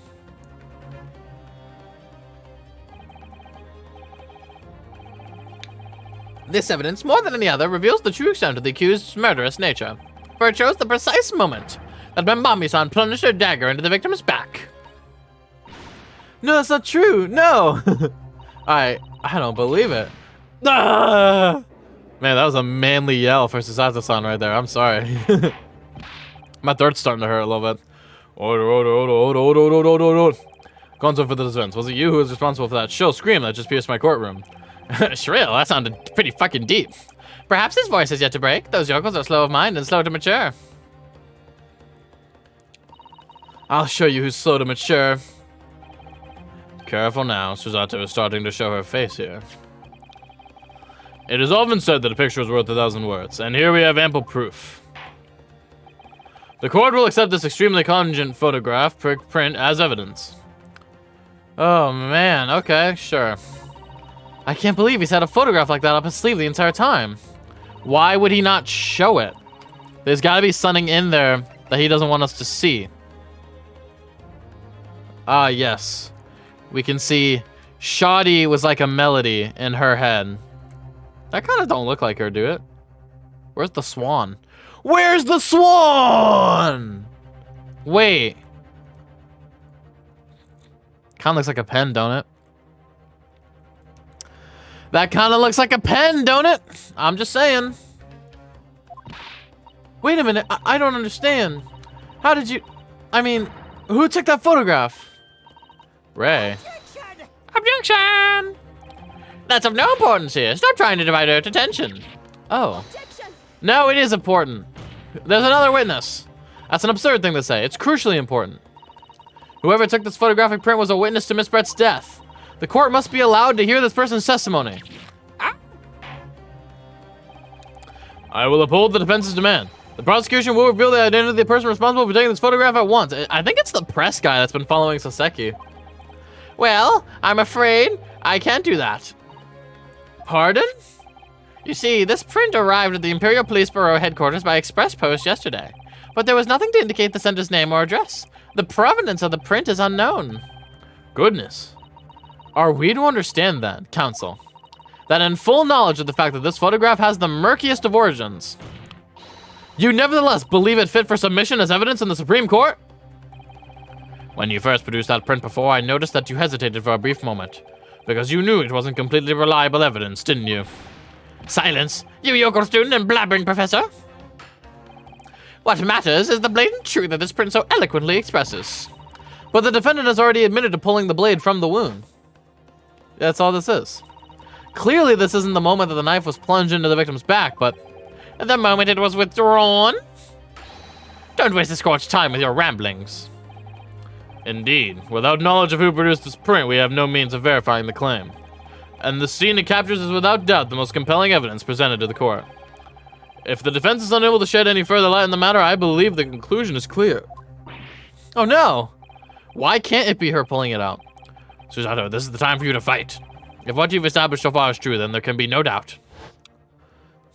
I think that's the pen in the image. This photograph shows the moment that Ray withdrew the blade from the victim.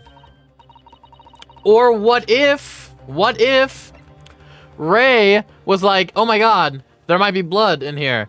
Takes the pen, empties the ink, stabs the pen in, trying to draw out the poison. That's really stupid, but it's just stupid enough to work. Sure, you'll have plenty of time to rue your defeat on that slow train back to the provinces. And to rue the day you came up against Takatsuchi Ouchi in the court of law. If I can't determine who took this photograph, then the trial is going to come to an end. There must be a clue somewhere. There must be some way of working out who took it. Well, counsel. Your Excellency, the burning question is who took that photograph. And the truth is, might have the answer. I'm gonna save one more time, but I think I have the answer. I think it's the same person who took the photograph of Soseki and Mikotoba. Bam. This isn't about whether I can or can't come up with the answer now. I simply have to. The identity of the person who took this dramatic photographic print is, I assure you, something the defense can and will reveal. What? No, you can't possibly. But as you saw, wait. There's a crack in the lens of the camera. Oh my god, I'm correct. The crack in the lens. Oh my god, yes, that's it. Unfortunately, I'm unable to present a name. How utterly underwhelming. Did you really believe you could? However, I am able to present evidence. The defense has a piece of evidence that reveals important details about the photographer's identity. What? Very well then, counsel, present your proof to the court. What piece of evidence do you claim reveals something about the identity of the mysterious photographer? Take that! Take that! What is that? The newspaper again. Raucous English returnees tell all. It's not the headline that's relevant here, Your Excellency. It's the photograph. Bom bom. If you look at it closely, bom bom, you'll notice that there are some white lines on the right-handed side. Ah, yes indeed. They had already caught my eye as it happens. Ha! What of it? A shadow of some kind, presumably, from the branches of a tree or the like. There are no trees growing inside my laboratory at the university, I can assure you. I can assure you. Now, if you look closely at this photograph... Bom bom. Ooh. Good gracious! It's a crack in the lens, boys. Yes, exactly the same patterns of lines is present on this photograph, too. Well, that tells us nothing. Ha! Oh, yes, it's a shadow of some kind, definitely, from the branches of a tree. There wouldn't be any trees growing inside a hut at the beach, counsel. What's quite remarkable about it is that the two patterns are absolutely identical. How could such an extraordinary similarity have transpired? The curious matching pattern that appears on both photographic prints is a result of a camera defect. Obviously, it must be due to a problem with the camera used to take the photographs. Wait, with the photographic device? Yes, we can confidently say that the camera's lens must be scratched, and that the scratched lens causes unwanted lines to appear on every single print taken with the device. Boom. In short, the two photographs are under consideration here. We're taken with the same camera. But there must be hundreds of such camera devices here in the capital. It would be utterly impossible to identify the owner of this particular one. Objection. Hold on. Yeah, I think you're forgetting, Prosecutor Ouchie, that one of the photographs featured in a newspaper article. A newspaper... Ah! That's right. The author of that article is the mystery witness to this crime. What? Wah! All right, get him in here. Get them in here.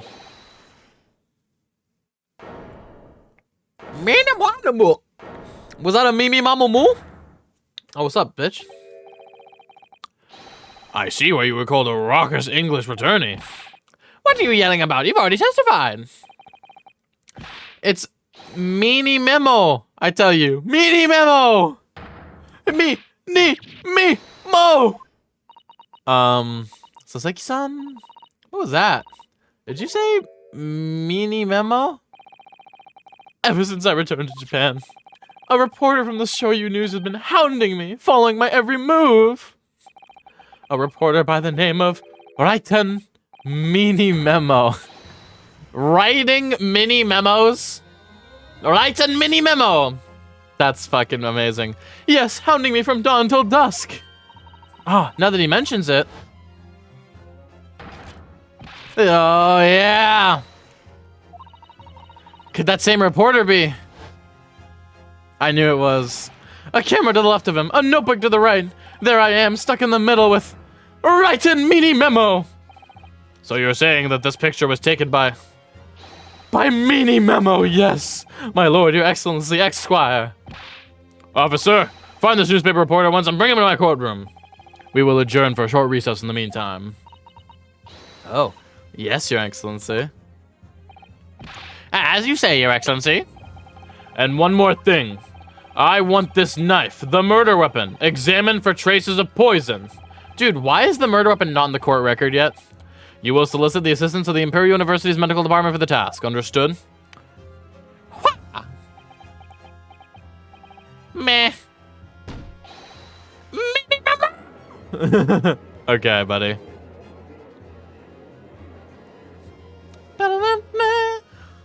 Hit me with it to be continued. Are you not gonna hit me with it? Ah, to be continued, let's go! To be continued right the fuck now.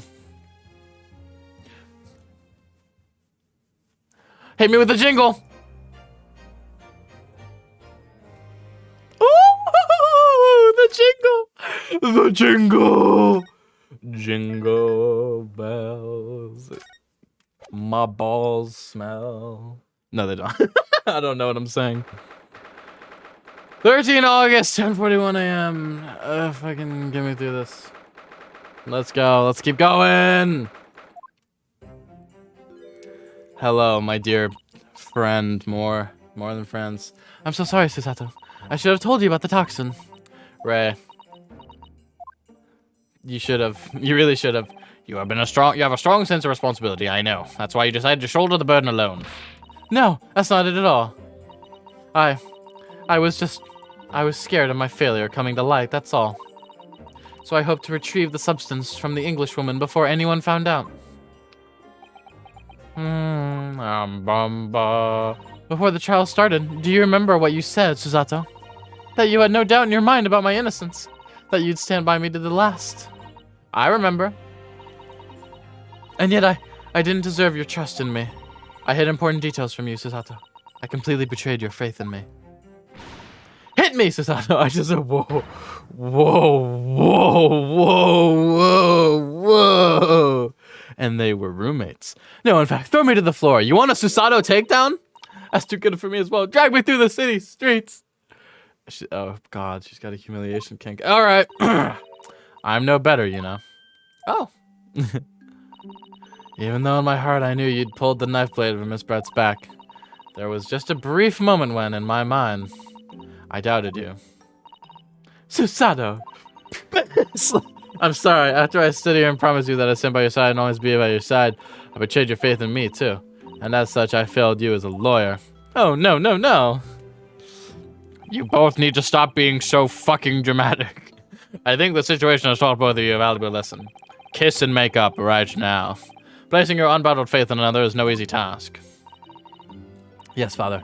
That fact has certainly struck home. which is why I can see more clearly now. So, Ray. Yes. Will you marry me? Can you find in your heart to forgive me? There will always be room in my heart for you. Oh, she gonna cry. Oh, Susanna.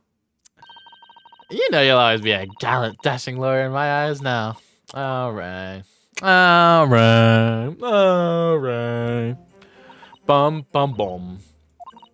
I was so scared, you know, when it happened. I didn't know what was going on. The Englishwoman was sitting at the back of the hut, listening to what I was saying. I know it was you who stole the poison. Well now, whatever do you mean? And then a moment later, she suddenly got to her feet before collapsing on the floor in front of me. Wait! Write in mini memo! Write in mini memos! Oh my god, it's his pen.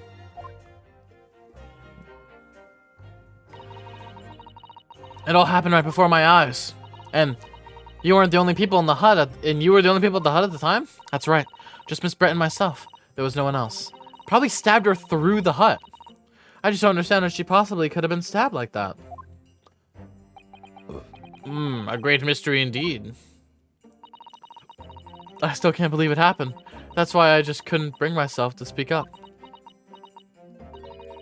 It will be alright. However it happened, and whatever really went on by the sea that day, I promise you that I'm going to prove everything you've said, you saw is true. Spoken like a true Mikotoba. I'm not a lawyer. Now I think we should discuss what's coming up in the trial, don't you? We don't have much time. We must make sure we have our facts in order. Yes.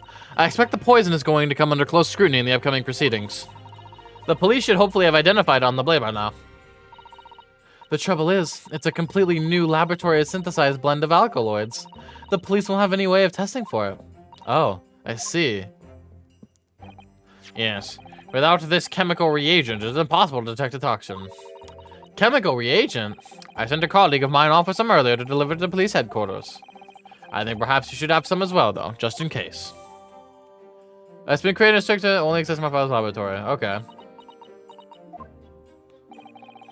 What's the matter, Susato?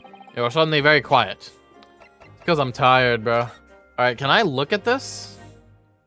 Flip it around! Flip it upside down! Oh yeah! The label appears to be written in a foreign language that I don't know. It's German, so your knowledge of English is going to be of little help here, I'm afraid. Couldn't you have just written medicine on it in Japanese? Then we'd all be able to read it. German is the international language of medicine, my dear.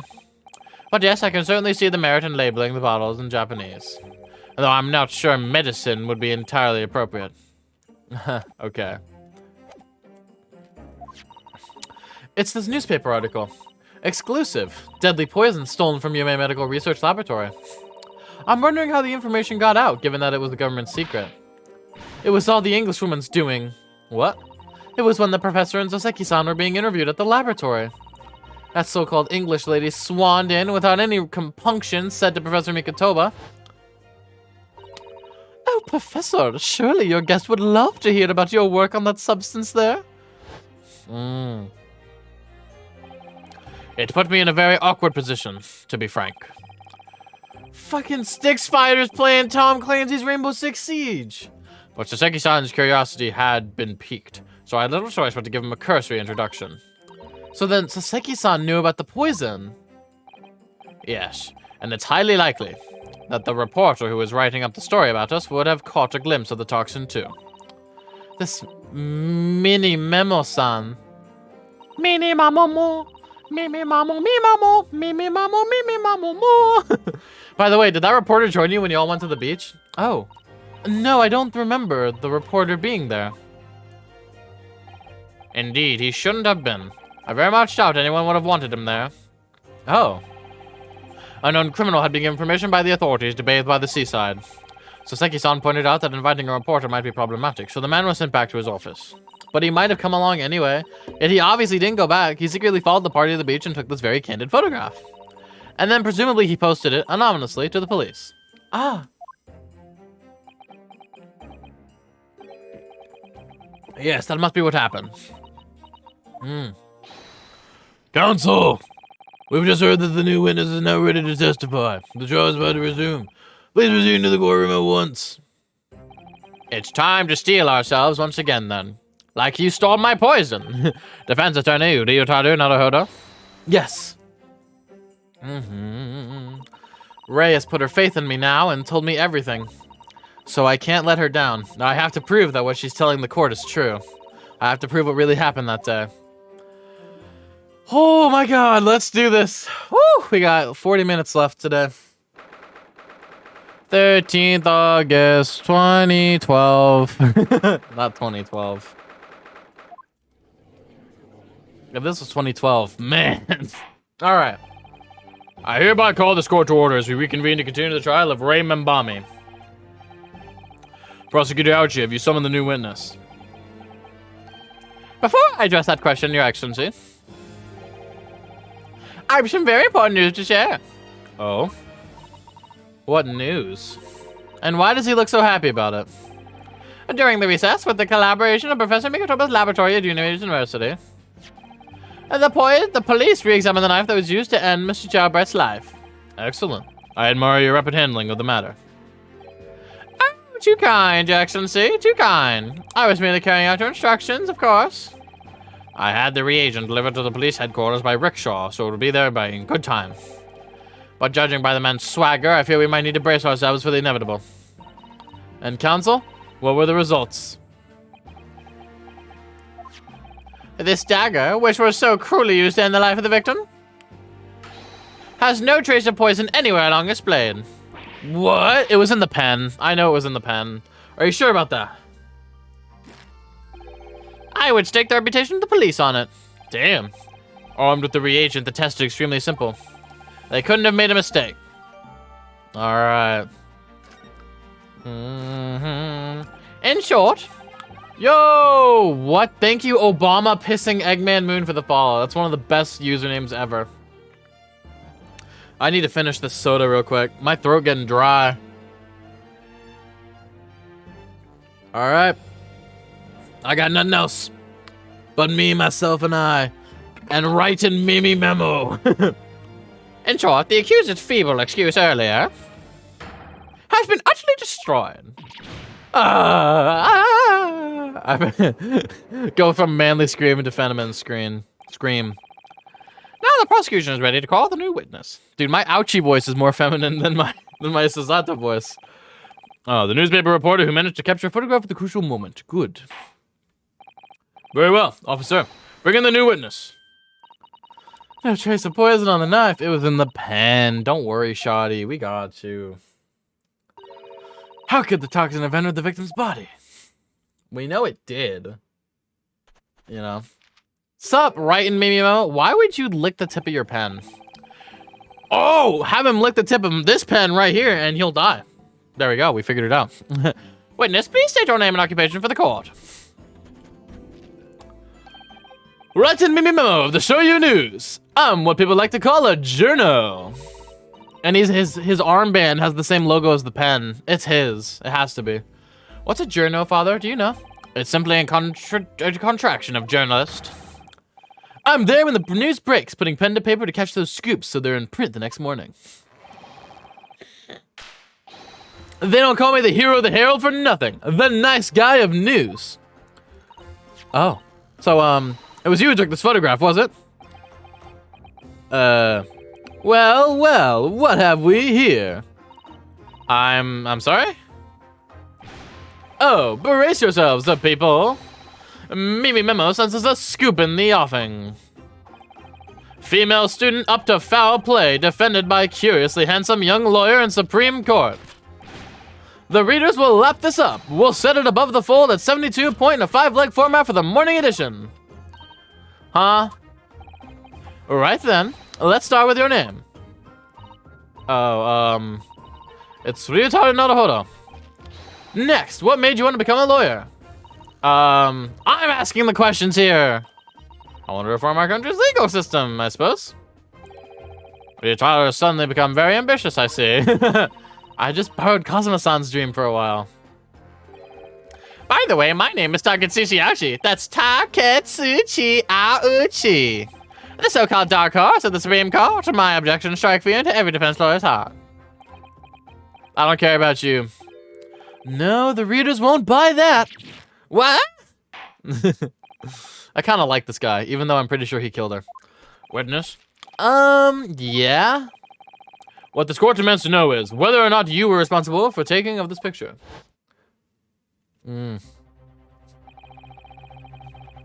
was delivered anonymously to the Imperial Police Bureau only yesterday.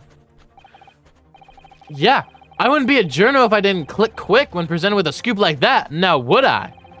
Sometimes stories call out to me, sometimes I have to chase them down. But either way, you've got to be fast.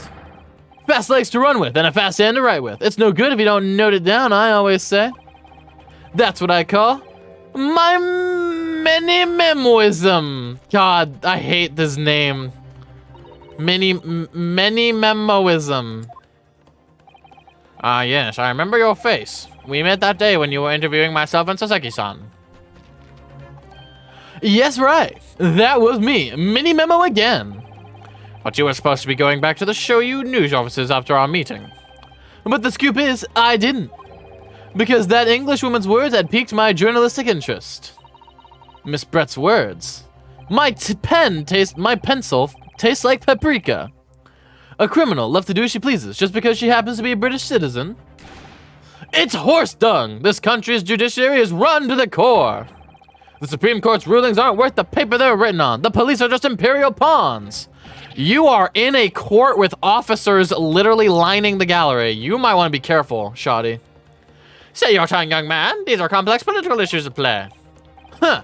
Well, anyway, I quickly jotted down those words she said in my memo pad. Are you ready? I'll read it out. It's all here. Right, here goes. I should like to go with everyone to see your country's coast. A serious criminal going on some junket? The people need to know about this. That's why I decided to sneak after them. To get the woman's story so I could hammer her in the press. Do you mean to say that you did indeed witness it firsthand? The grim scene portrayed in this photograph.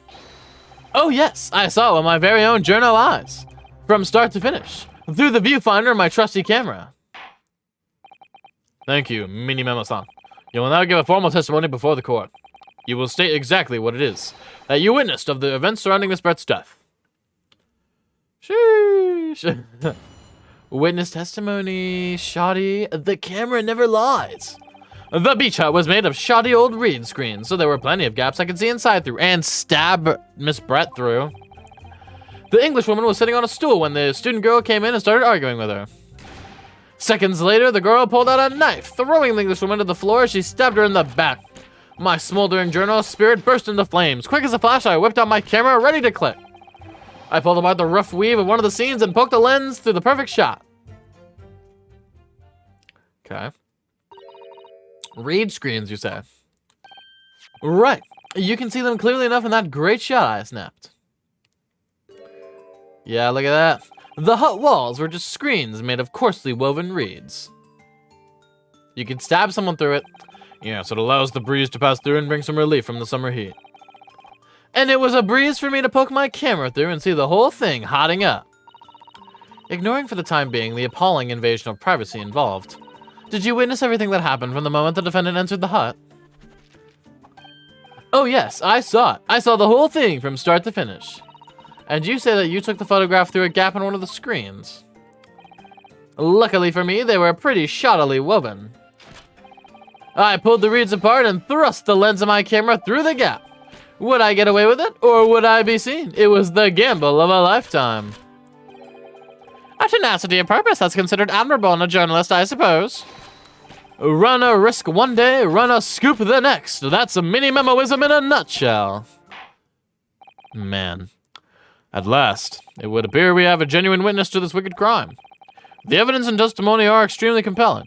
I believe we may be close to a verdict. No!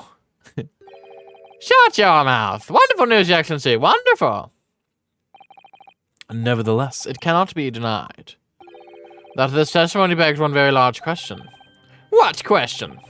Exclusive news, a startling photograph, or the markings of an exceptional story for the reporter. Why, then, was the story never published? Oh, that's right. Oh. It seems clear to me that there are circumstances at play here that are yet to be understood. Ha! More pathetic excuses. Very well then, counsel. Proceed with your cross-examination. Yes, Your Excellency. There's an ad in 30 seconds. There's more to this reporter than meets the eye. He's keeping something about this case very close to his chest. That strapping, tight chest. Alright.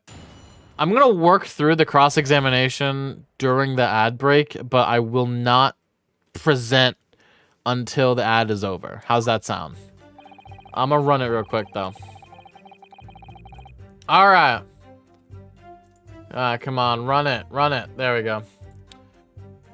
Oh, I can see inside. The Englishwoman was sitting on a stool. Okay, wait. Can I examine this, please?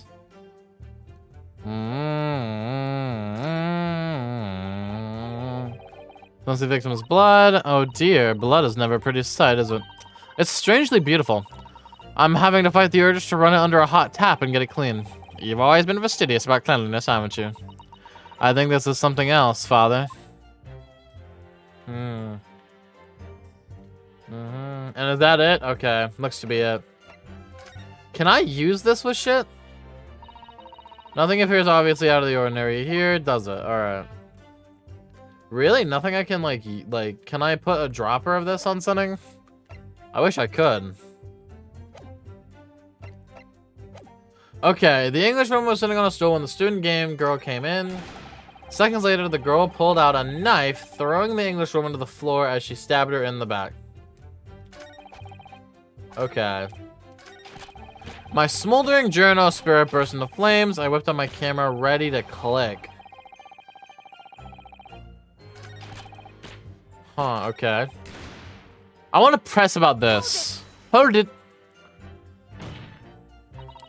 Do you swear before this court that you actually saw the precise moment when the stabbing took place? Ha! The precise moment? I didn't see just that. I saw the whole hellish scene play out. From start to finish. I have here some plan of the beach hut. Oh, thank you for that. Perhaps you could use it to explain to the court exactly what you witnessed. Okay. This seems important. It's all here in my Mimi memo pad. This is important. Okay. When I first peered into the hut, I'm sure that the Englishwoman was on this stool at the back of the hut here. Yes, the accused's own testimony confirmed that. She just sat at the back of the hut, smiling sweetly. Is what I have noted down. It's my turn to testify now. Try not to interrupt. Ugh. Then the next moment, as I was watching, the evil student girl entered the hut. After a while, the pair of them ended up in the middle of the hut, arguing furiously. The Englishwoman went for the student, but the girl dodged out of the way. And in a flash, plunged the knife into her adversary's back as the two passed each other.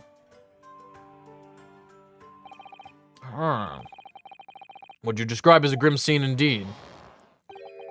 Never sugarcoat the truth. That's what Mini-Memoism says. Huh.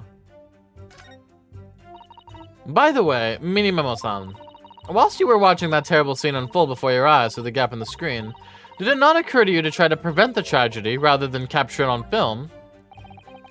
Journos have to be observers. We can't get involved. That's our raison d'etre. So you didn't converse with Miss Brett at all?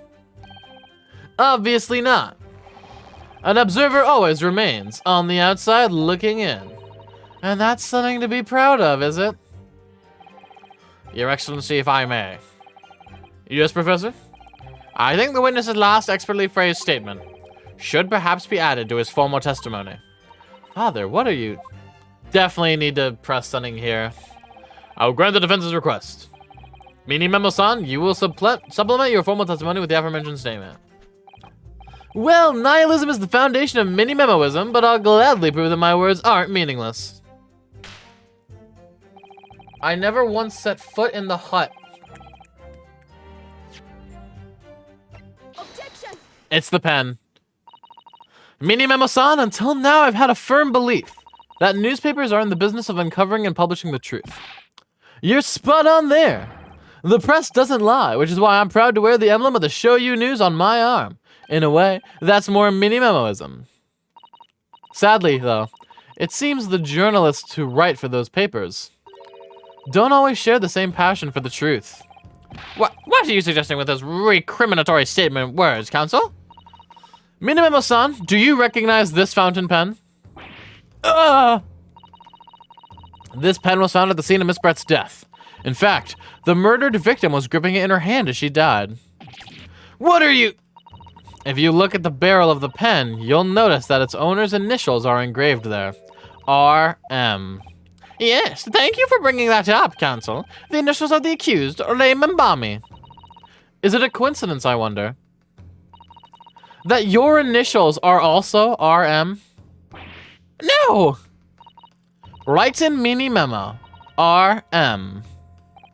That's horse dung. Can't you see one of the central tenets of mini memoism is being a pencil user? And yet, as the court will clearly be able to see, on your right hand, there is a very obvious blue ink stain. It would appear that you must have rather carelessly left it somewhere recently. Your favorite fountain pen, that is. Horsey horse dung! Minamemo-san, is it not the case that before she died, you met with Giselle Brett in that beach hut? Why should we listen to this absurd nonsense? There's nothing but another excuse. Exactly. Shoyu News will stand behind me all the way. I deny everything. There must be as many people with the initials RM as there are stars in the night sky. The defense has neither the time nor the inclination to count every single star in the sky. Huh? And there's no need anyway, because this pen has more to tell. Yes, there is another clue.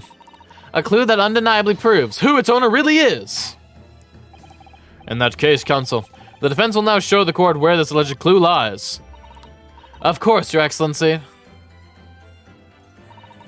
The clue in this fountain pen that clearly reveals its owner's identity is... the fucking barrel. Oh, I need to present it. I need to present it.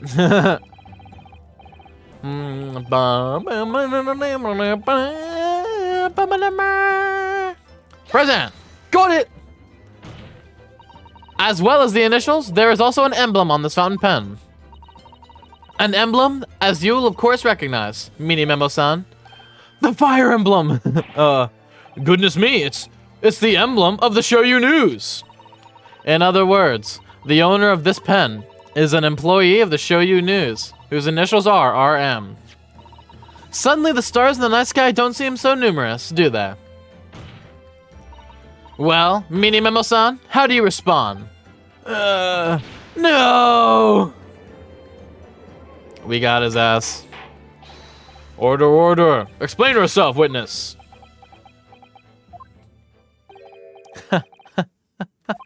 So, this is how the mighty Supreme Court works, is it?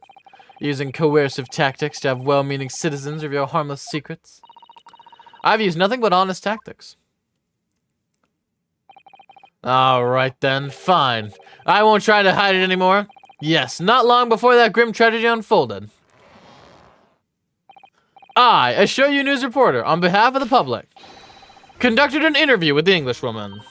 An interview? You never mentioned this before. When exactly was this? As I said, it was before that evil little student girl showed her face in the hut.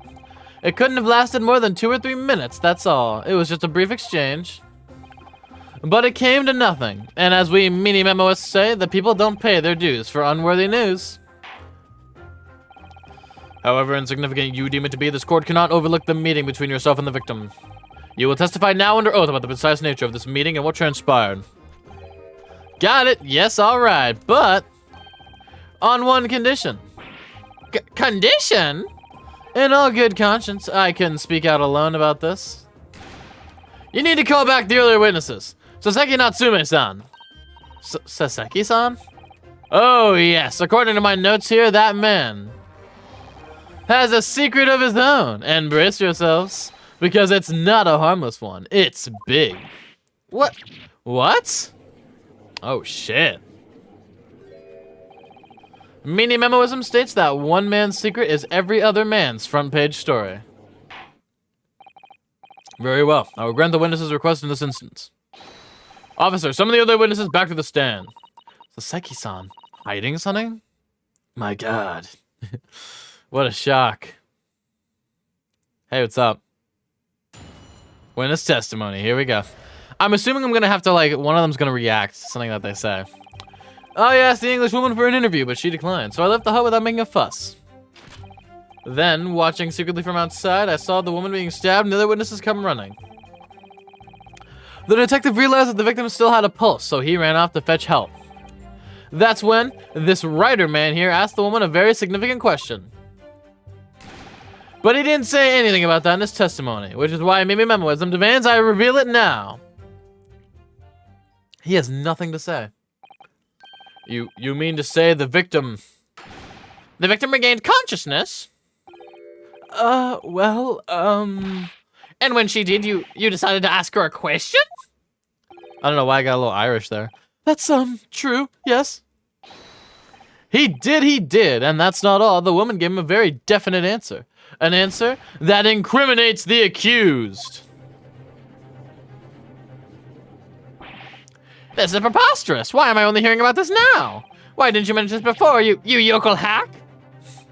It wasn't even a conversation. Yes, I did pose the withering English rose a question. I don't deny it. But she could no longer speak. She was barely conscious even. Hello, Crisis. Welcome. Counsel for the defense. I expect a thorough cross-examination to be conducted here. Dude, shit's gotten crazy, Crisis. The court must and will know the truth. Absolutely, Your Excellency. The reporter is claiming that Miss Brett implicated Ray somehow. What on earth could have happened in that hut? We have a reporter. Write in Mimi Memo. That's his name. I asked the English woman for an interview, but she declined. So I left the hut with. Okay, so let me just show you the evidence. Reagent, which reacts to that poison whenever it's present. Incriminating photograph. Murder weapon. Nothing on it. I know. We proved that this is his pen. Write in Mimi Memo. It has the icon of his news organization on it. We already did that. We already used that. What else we got? Beach hut plan. Look at all this. So we know that he was inside the tent asking Miss Brett questions, and that's where we are. And he's saying that Saseki-san is hiding something.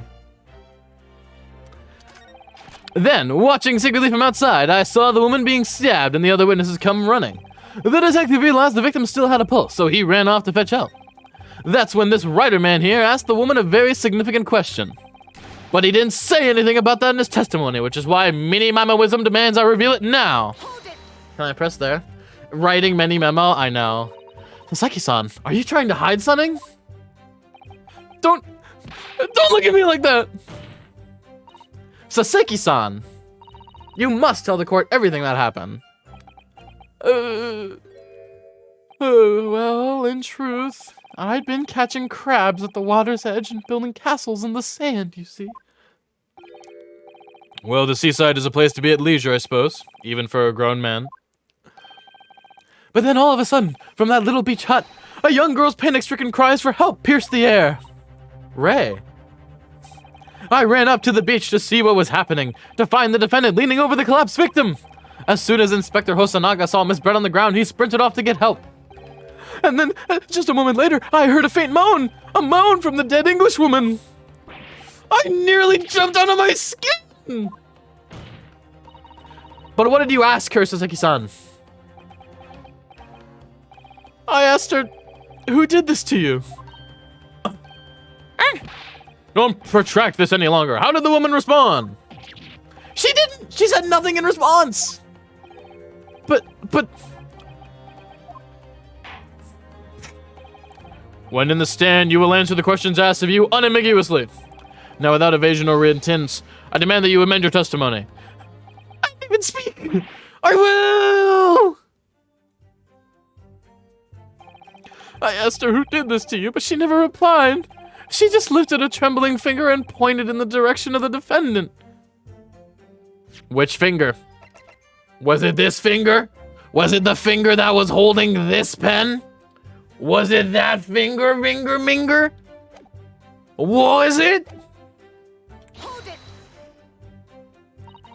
Miss Brett pointed a finger at the defendant. Saseki-san, is that really true? Oh, it's not easy to stand here and say this, but when we first entered the beach hut, the English woman was sprawled on the floor before us with the student girl standing on the far side of her. And when I asked, who did this to you? He was pointing at the reporter! She was pointing at the reporter because the reporter was right back here! The reporter was outside the hut looking in through the The English woman summoned the last ounce of her strength to point a trembling finger at the back of the hut. Which was, it can't be denied, in the direction of the student girl who stands accused today. No. Where, okay, can I look at the pictures again? The crack! The crack! The crack! The crack! No. Soseki-san, why on earth did you neglect to mention this in the original testimony? Fiddlesticks, I say. This is not a British court of law. You will respond in Japanese. Yes, of course. The Englishwoman did point her finger toward the back of the hut, but I was trembling, and she was trembling, and everything was a blur. And thinking about it, I feel as though perhaps she was pointing in a slightly different direction. Actually, no, not slightly, in a very different direction to where the student girl was standing. So somewhere at the back of the hut, where nobody was standing at all. You mean that your memory of events and the direction in which the victim was pointing are both unclear? Yes, that's it, unclear. I'm very, very unclear. Objection! Your Excellency, surely this proves that the matter beyond all reasonable doubt. Yes, the woman may barely have been conscious, and yes, perhaps her finger wavered slightly. But there can be no doubt that this was an attempt by the victim to confirm the identity of her assailant. Why? Because as the court can see, there was no one other than the accused in the direction the victim was pointing. It is now abundantly clear that no one besides the accused could possibly have committed this crime. I am inclined to agree. And in the absence of any credible argument to the contrary, I believe we can now conclude this trial. Objection! Ah, okay. Susato, time to girl boss. The headline's writing itself. I fucking killed her. Dashing lawyer's hopes dashed. 92 point across the whole page. We'll do an extra edition. This is a serious blow, Susato.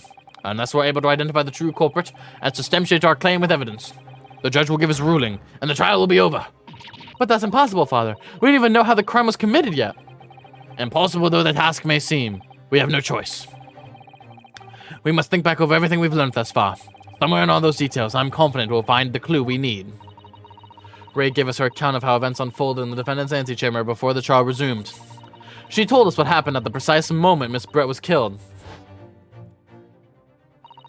The Englishwoman was sitting at the back of the hut, listening to what I was saying. And then, a moment later, she suddenly got to her feet. Before collapsing on the floor in front of me, with a knife in her back.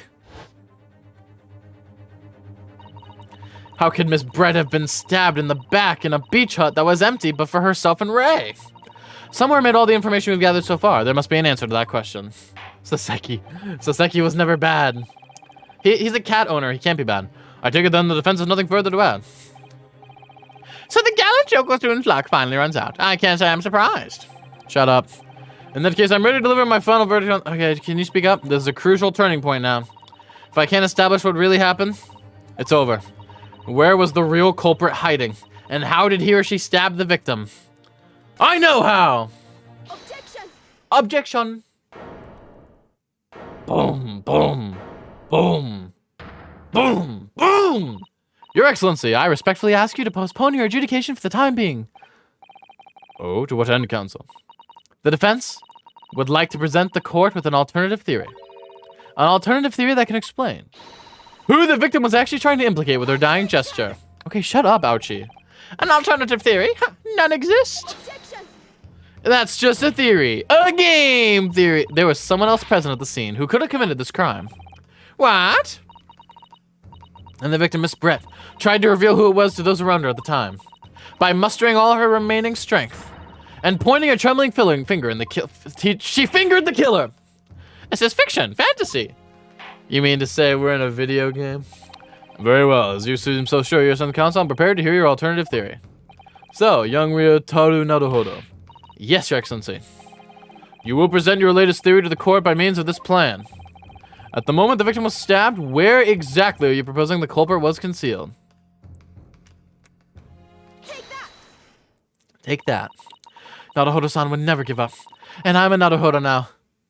You know, once I marry him, I will actually be a Naruhodo. The true culprit who fatally stabbed Miss Brett was concealed in this location here. Are you mad, Counsel? You're suggesting the culprit was outside the hut. What? Order. But student lawyer Naruhodo-san Esquire. That makes no sense at all. You've just pointed out to the exact spot where I was hiding to get my scoop snap. But I didn't see any suspicious individuals loitering about, I can swear to that. Obviously, if the culprit had been outside the hut, there is no way he or she could have stabbed the victim who was inside the hut. Actually, Prosecutor Ouchie, there is a way. And, in point of fact, the defense can provide evidence strongly suggesting that is precisely the way Miss Brett was killed. You're bluffing! You're bluffing, you yokel! The defense's assertion is clearly too fantastical for the court to comprehend. You will need to give us more guidance, Counsel.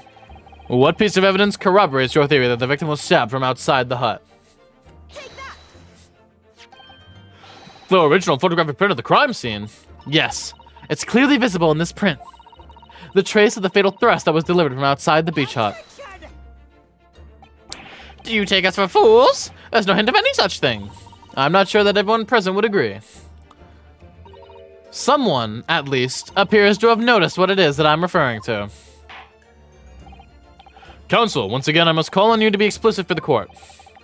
Where in this photograph is the trace of the stabbing which you claim took place from outside the hut? Take that! Take that, bitches. Look closely just here. In the screen at the back of the hut, you can see the effects of a blade having been forced through the reeds. No, I can't! I can't see any such thing! It's true that the hut in question had 4 walls, as you'd expect. However, by parting the reeds, a knife blade could easily penetrate them. This is extraordinary! Yes. Miss Giselle Brett was penetrated so hard. Anyways, the true culprit had actually been stabbed from the victim from the outside the beach hut.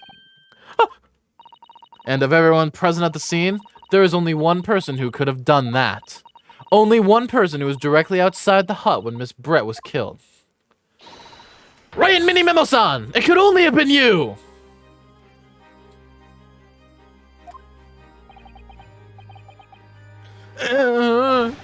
No! Objection! The music is so good. This preposterous idea leaves me almost speechless, just like the photograph again. The victim lies almost exactly in the center of the beach hut, does she not? Are we to assure, as part of this farcical scenario, that the assailant was a knife thrower? No, of course not. We're not. If you recall the testimony of the defendant about the events just before the victim's death. Inside the beach hut, I confronted Miss Brett. But she just sat on a stool at the back of the hut, smiling sweetly at me as if she knew she was untouchable. A stool! Have another look at the photograph. The slit in the reed screen would align perfectly with the back of a person who was sitting on that stool. My word. So, in fact, the victim was killed while sitting on that stool by a stab wound to her back delivered through the reed screen. Having been attacked, Miss Brett rose to her feet instinctively. But then, unable to speak, she collapsed on the floor in the middle of the hut. Before the defendant, Mimbami-san's appalled eyes. And that, Your Excellency, is the truth of what happened on the beach that day. I can't see you, you can't see me. By your silence, Minimemo-san. I take it you don't deny the charge. This is absurd!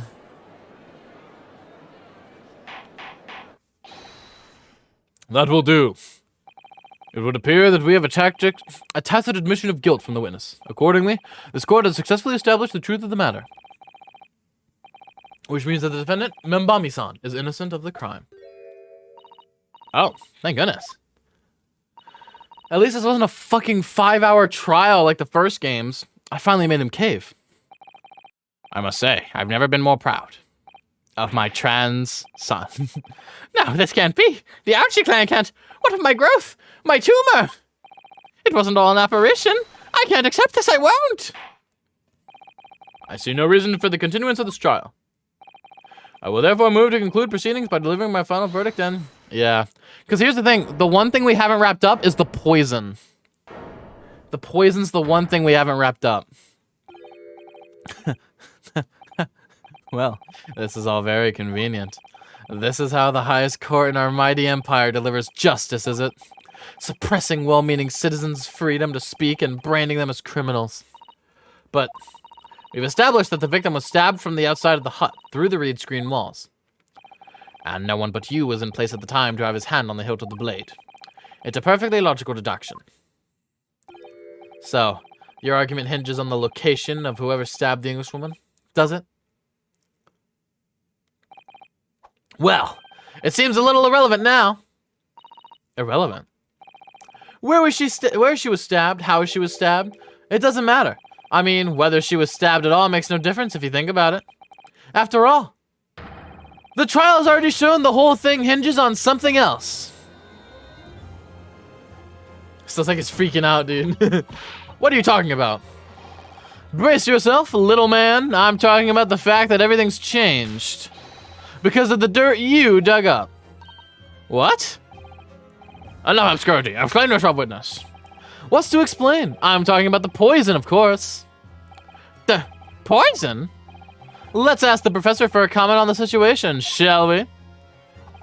I understand that the deadly poison you were developing was stolen from your laboratory, correct? And it's been shown that this poison was administered to the victim, Miss Brett. Is that right? That is correct. The unusual constriction of the victim's pupils are a sure sign this particular poison was used. Chat, I'm just gonna go a little bit overtime because I feel like we're really close to the end of this trial. But if I get to like 3 hours, I'm ending it no matter what. I see. So that presumably means that the victim already had the poison in her body before she was stabbed. Given that her pupils were clearly constricted, it seems highly likely, yes. If she had been dead already, the poison could not have circulated in her blood. Drugs. Calm mode. Tish ha. Ah, how refreshing to hear the argument of a metropolitan mind. Precisely. It not matters a jot who stabbed the watch and did shuck my cock. Because quite simply, the Englishwoman talk was taken by the poison. Alright, how did your accent change in like 2 minutes? That can be explained by the poison of the being on the blade. Objection! Chihaha! Forgotten already, have we, yokel? During these very proceedings, the laboratory of the professor at your side assisted in proving that the blade of the weapon used to attack the victim had no trace of poison on it whatsoever. Ugh. So let me get this down. The facts, as skillfully established by the defense in this trial, turn out to be a headline-making red herring. Is that about right? Well... Ah! It's the pen. It's the pen. Order. But where does all this leave us? How, in that case, did the poison enter the victim's body? There is an undeniably obvious answer to that. The lady most likely imbibed. You mean she drank it? Have another look at the photograph here. As you can see, a bottle of carbonated water and a glass had been knocked onto the sandy floor of the beach hut. The poison could have been slipped into either. So somebody made Miss Brett drink it. Well, what do you know? Look at those dashing eyes. They'll make a great front-page shot. Hey, why the bewitching stare? After all, I'm the last person you should be looking at. It would make no sense at all that I poisoned the woman, would it? I mean, that's been established already. Established? What are you talking about? Don't tell me you've forgotten. That's all a little hard to believe, given that the person who established it was you. Me? What on earth does he mean? The ink? No, I don't think the ink on his hand is it. Let me capture those wide eyes. This is prime press fodder, this is. Because the ink on his hand we used earlier to prove that he was part of the news organization. And that the pen was his. It would seem that the trial is not yet destined to end yet after all. I hereby call upon the witnesses to give further testimony. That's great, that is. Let me get a shot of that magnificent beard, Your Excellency. You claim it to be impossible that you were the one responsible for administering the poison to the victim. Possible. I'm a journo and I'm a man. I've never tried to run or hide from anything in my life. I'm not about to start now, because that's memoism. For a brief moment, I thought I'd illuminated the truth, but it slipped right back into obscurity again. Just where is this trial going to take us? This girl's getting gaslighted. It is. She really is. Poor Susato-san. Complete innocence. Oh, oh, we get an Allegro theme. We get the Allegro version. This has got to be the last testimony. Oh yes, I stabbed the English woman, and it's that very fact that proves I'm innocent. Because why would I bother to stab the woman if I had already poisoned her? When I heard the student girl and that pompous English murderer arguing, it got my goat. If the courts weren't going to punish Brett for what she did, someone else would have to see justice done. That's still illegal. So you admit it then? That everything happened as I described? That you are the one who stabbed Miss Brett in the back through the reed screen? You can blame this miserable country of ours. A country that bows to the pressure of foreign powers and lets murderers walk free. What kind of future could a country like that have? That's why I did it. I did what our pathetic leaders didn't have the guts to do. Slap bang in the middle of that charming lady's back, I plunged the blade of sweet justice right in there. Yeah, I penetrated her so hard. That's what I call justice. As someone who spends his life seeing that the truth is told, I feel really, really awful about giving false information in my testimony before. But as it turns out, there was somebody else who had it in for the victim and got to her before me. That's right. You guessed it. That pretty little student girl. Now there's a woman after my own heart. You're implicating Ray again. She's the one who gave the poison to the English woman and ended her pitiful existence. And suddenly, snap. This journal here is off the hook. The argument is sound, certainly. If the witness had administered the poison himself, he need only have waited for it to take effect. Subsequently stabbing the victim in the back would have been entirely nonsensical. And therefore, this reporter had nothing to do with the poisoning. Yes, it's all quite logical. That's right, it is. Logical and true. I'm glad you've all seen the light. Justice at last. This is unbelievable. And after I'd made so much progress in proving his guilt, is he gonna get away with it now?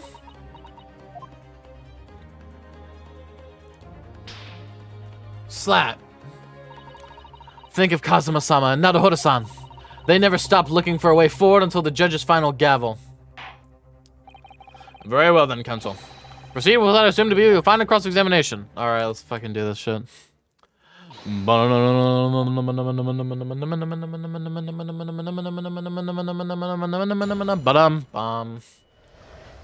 Let's do this!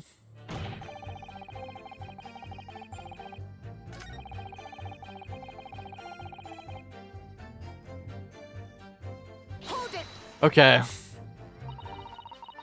So you still maintain you didn't give the poison to the victim. Obviously, that'd be like putting a belt on your trousers when you were already wearing braces like these. The accused administered the poison, following which, okay, I'm not, dude, my throat hurts so much I can't read this right now. The crime rests on the accused's shoulders. And that is how the law works, you see. Oh, man. Who knows? Jeez. 2 consecutive attempts on her life in the space of minutes. Quite a day. Do something that evil and you've got it coming. That's how the law works, the law of a reckoning. That's not the kind of law this court upholds. You will reiterate why you were compelled to stab the victim then, witness. I got a new statement?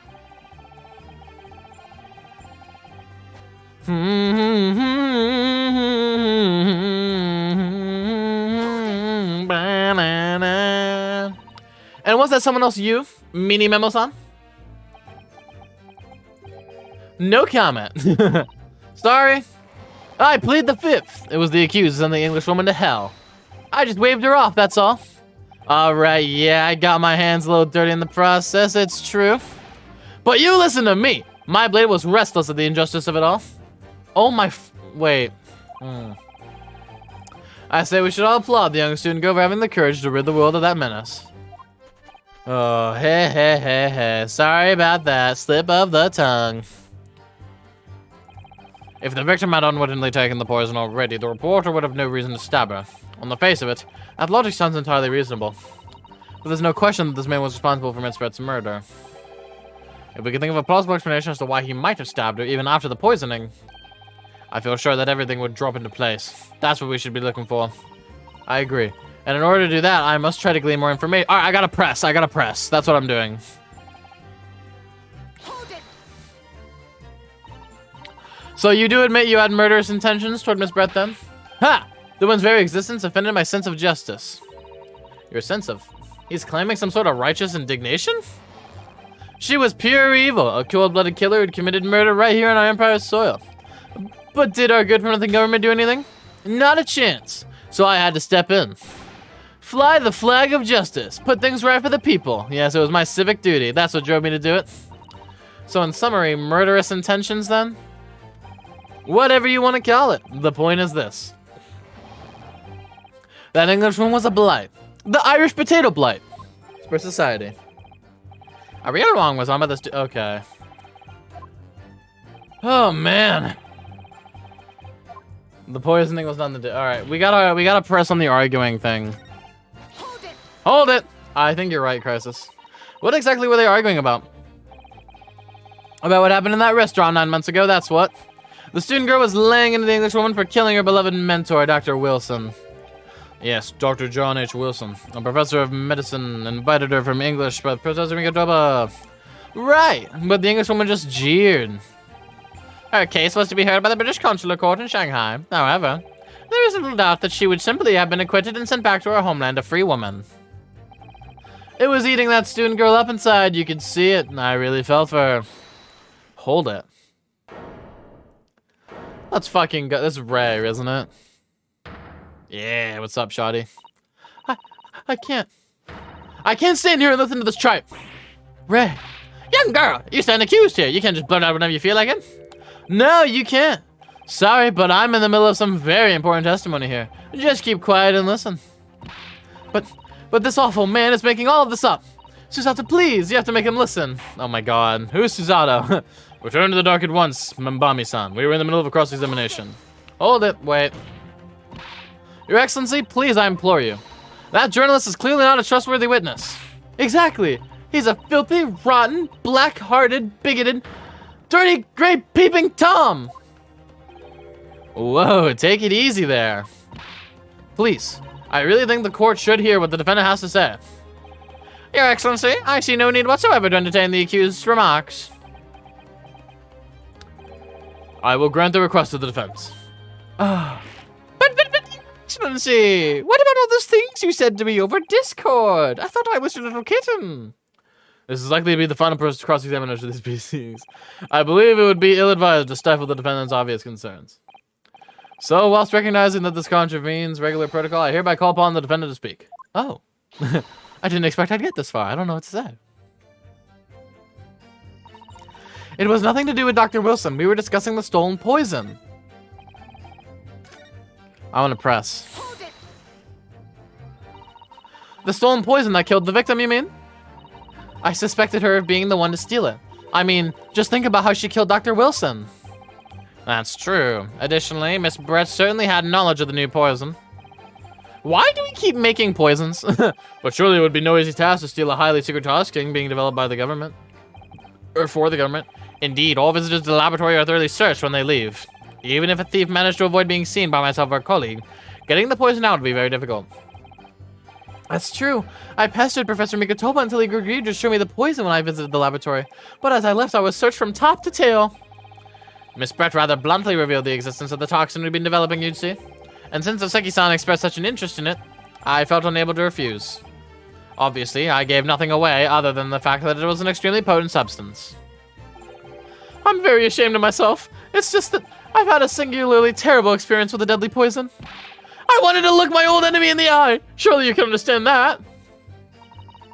To find out if my suspicions were true, I confronted Miss Brett about the poison. I told her if there were to be an incident involving it somehow, it wouldn't just be the university. The military would be dragged into it. The whole government even. It would be a complete disaster. And how did Miss Brett respond to your concerns? She just curled those beautiful lips of hers and said she didn't know the first thing about it. In English, actually. Ah, yes. Mini Memo-san, one small question if you don't mind. I do mind. Can't you see I'm busy? Clearly you were outside the beach hut listening in whilst the defendant and Miss Brett were conversing. Presumably then, it was you who wrote this article about what you'd heard. Exclusive. Deadly poison shown from Yume Medical Research Laboratory. The story was published in this morning's edition of Shoyu News. The details are too accurate for it to have been written by anyone else. Sorry, don't know what you're talking about. Yes, look at this. The entire article is almost what I said to Miss Brett, word for word. Well, Mini Memo-san. Mimi Mamo-mo. As a journo and as a citizen of a free country, I don't have to reveal my sources. That's a founding principle of Mini Memoism. Father's clearly right about this. That reporter did write that article. Oh my god. Can the lag not happen, please, when I'm doing Ace Attorney? Thank you. What he overheard from outside the hut. Based on information he gleaned by eavesdropping. So that's what it was all about. You were trying to cover up the fact that you were listening in. That's why you came up with that stinking story about me arguing with her. Shut up. My stories never stink. Look, whatever you say, little girl, it doesn't alter the facts. Your Excellency, there's something I want to say, and I want it to go on the record. Please do. Very well, you may amend your formal testimony.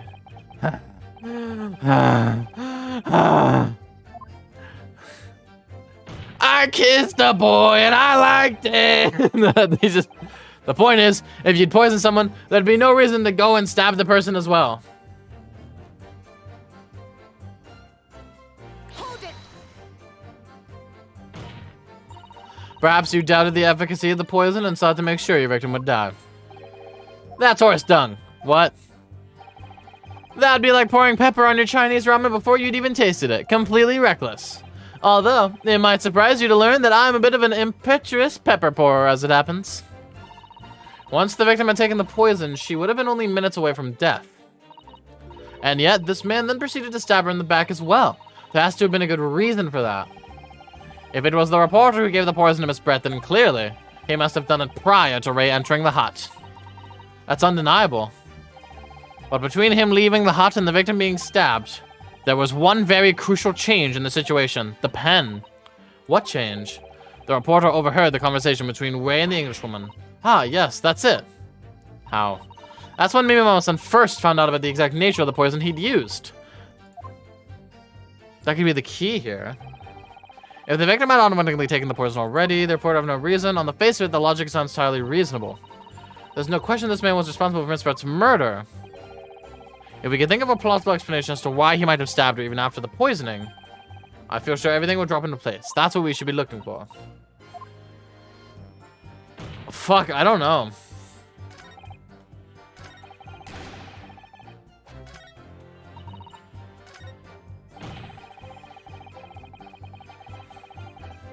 I need to present on this. I know that for a fact.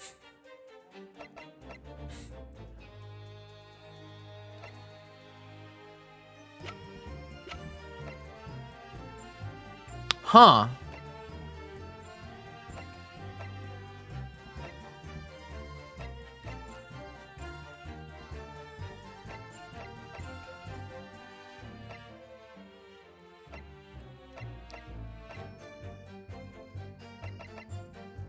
Objection! No, not the pen.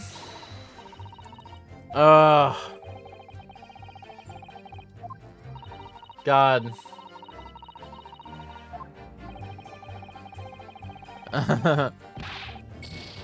Ow. Dude, I don't know. I don't know this one.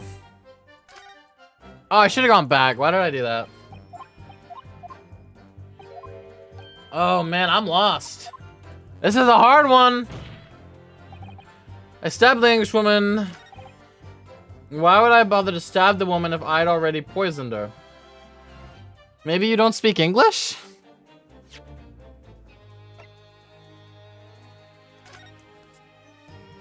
Mama na na na na na na na na na na na na na.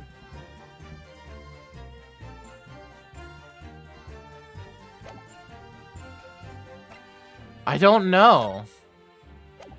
We haven't used this at all.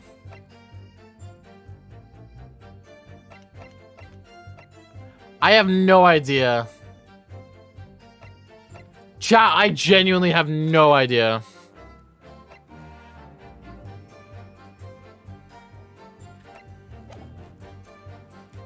I feel like I have to present something on the last statement.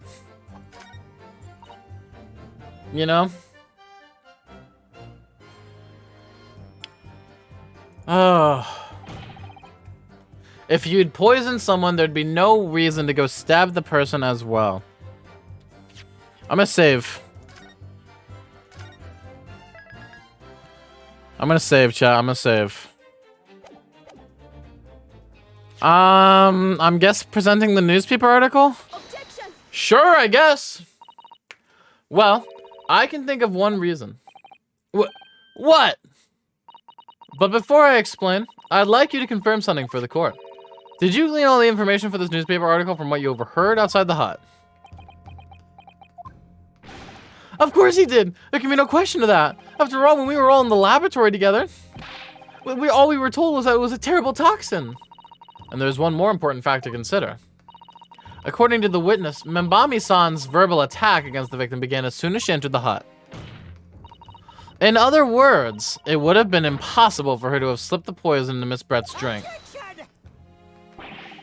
Where are you going with this, counsel? Minimemo-san has made it quite clear that he observed every single thing that happened in the beach hut. If the defendant had somehow found an opportunity, this man would have seen it. Which means that Miss Brett couldn't have while the defendant was present. In fact, it must have been administered to her before Membami-san entered the hut. So he used the poison on her before he knew all of its qualities, but I'm still wondering where this is going. Very articulately put. When I walked into the hut, I immediately started to press Miss Brett about the poison. At which point, Minimemo-san overheard some worrying information. Worrying information? What worrying information? The information which he subsequently included in his newspaper article, namely, that the poison was being developed in strict secrecy and that it couldn't be readily obtained. Absolutely. In fact, that's quite an understatement. The only possible place it could come from is my lab. And furthermore, anyone afflicted by the poison would exhibit telltale signs and death.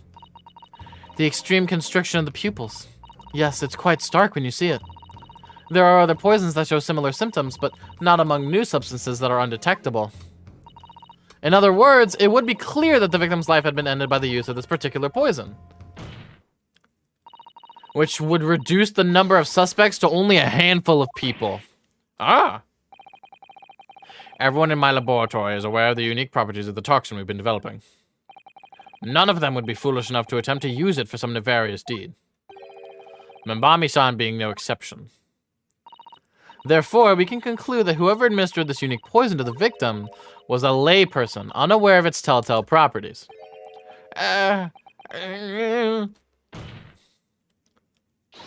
other words, someone like you. Write in mini memo. Yeah. I'm not entirely sure I get it.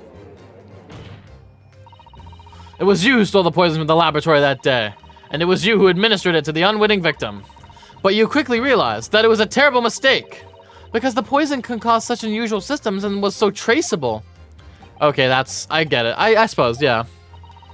As you listened in the far side of the beach hut's thin walls, you learned to these facts. But you'd already given the victim the poison at that point. It was too late. So you hatched a plan to disguise your mistake. A plan that involves stabbing the victim in the back through the reed screen. But what good could that possibly do? Isn't it obvious, counsel? The plan was to kill Miss Brett before the poison could take effect. Once in the blood, the poison causes the onset of pupil constriction. But he had hoped to precipitate the victim's death before that happened, hadn't he? Exactly. Because without any revealing signs of the new secret poison's use, no one would have ever suspected. This is extraordinary. Yes, the effects of the poison meant it would be too easily identified, so the killer had to mask its use. Which he attempted to do by plunging a knife into the middle of the victim's back.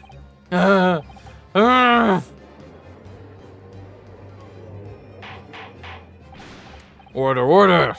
The argument presented is sound. The court is satisfied that it warrants consideration. Does the prosecution have a counter-argument it wishes to put forward? Well, there are a number of... yes, I counter completely. Objection, motherfucker. No, you don't. The prosecution's evasive response clearly shows that in much the same way as he nurtures the remnants of his top knot, he is clinging to lost hope. Lost hope? Oh my god. Jeez, dude.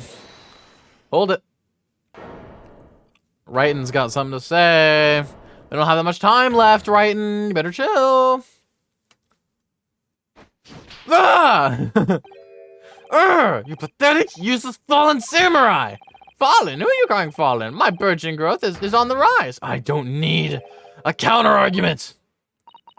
What are you talking about? It should be blatantly obvious. I stole the poison, you say. Gave it to the victim, you say. Stabbed her, you say. Lots of fine theories. But I don't need a counter-argument because you don't have an argument yourself. Where's your evidence? Yes, you make it all sound so plausible, don't you? But without evidence, it means nothing. It's the pen. It's the pen. I base my news on facts. My sources, I made it the fuck up. Oh, it's all here in my many memos. Every word, every slip of the tongue, you're well noted. This is what Show You News is famous for. It's the power of the printed word. Surely it would be no easy task to steal a highly secret toxin being developed for the government. Yeah. He stole it because of his pen. Even if a thief managed to avoid being seen by himself, getting the poison out would be very difficult. How's that then? Blown the story wide open? See, I, Wrighton Mini Memo, a mere reporter from the Show You News. Couldn't possibly have stolen that poison from the professor's laboratory. Just let me speak. Just let me speak. I know what to say. Just let me speak. Just let me speak. Just let me speak. We're running out of time. We got 5 minutes. We don't have many minutes. We got little minutes. Oof. Whoever stole it from the laboratory is the true culprit here. What's your point, you annoyingly handsome country bumpkin?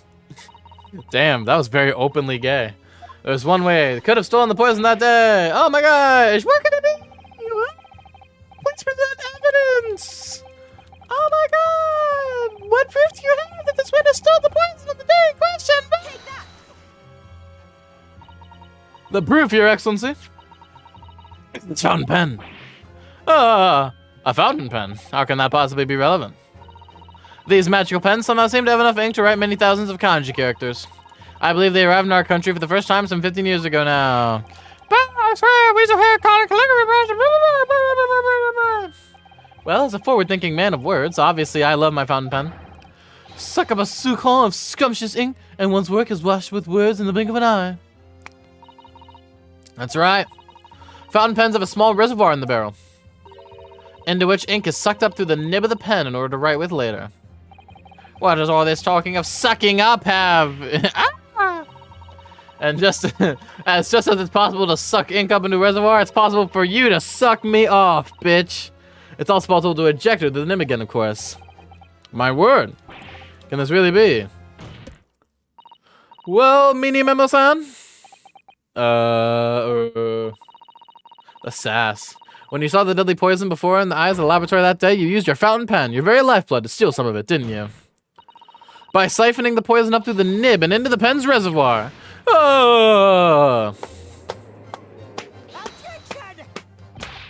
More absurdity. That never happened. Na boo boo. There are procedures in place to prevent thefts. Please, just let me present. Would anyone have thought to look inside a fountain pen of all places? No. I'm a little ashamed to say that for fear of offending our guests, such a detailed search would not have been conducted. Whoa, this is quite startling, I must say. This pen was found in the clutches of the victim when she died. In other words, it was dropped at the scene by Minimemo-san. The crucial question is, when exactly was the pen dropped? Are you suggesting? The natural conclusion is that in your haste to act whilst the victim was distracted for a moment, you dropped the pen after you'd emptied the poison from it into her glass. Whoa! Oh my! Oh my gosh. And when shocked by one of her outrageous answers, the pen fell from his quivering hand. She knew she was poisoned? Maybe. No, that can't be. If it was, how do you explain why the pen was devoid of ink? What? As you can see for yourself if you examine the evidence, there would appear to be no ink present in the reservoir. What newspaper reporter goes to interview someone with nothing in his pen? No, the pen was dropped after the poison that filled its reservoir had been emptied into the victim's glass. What? Dude, Giselle Brett got a taste of her own medicine, literally. Whoa! This is how our modern justice system works. I'm gonna complain more about the justice system. What if the ink of my pen runs dry? One of my pencils lamps. I've got 4 pencils. I'm Wolverine. Hiya!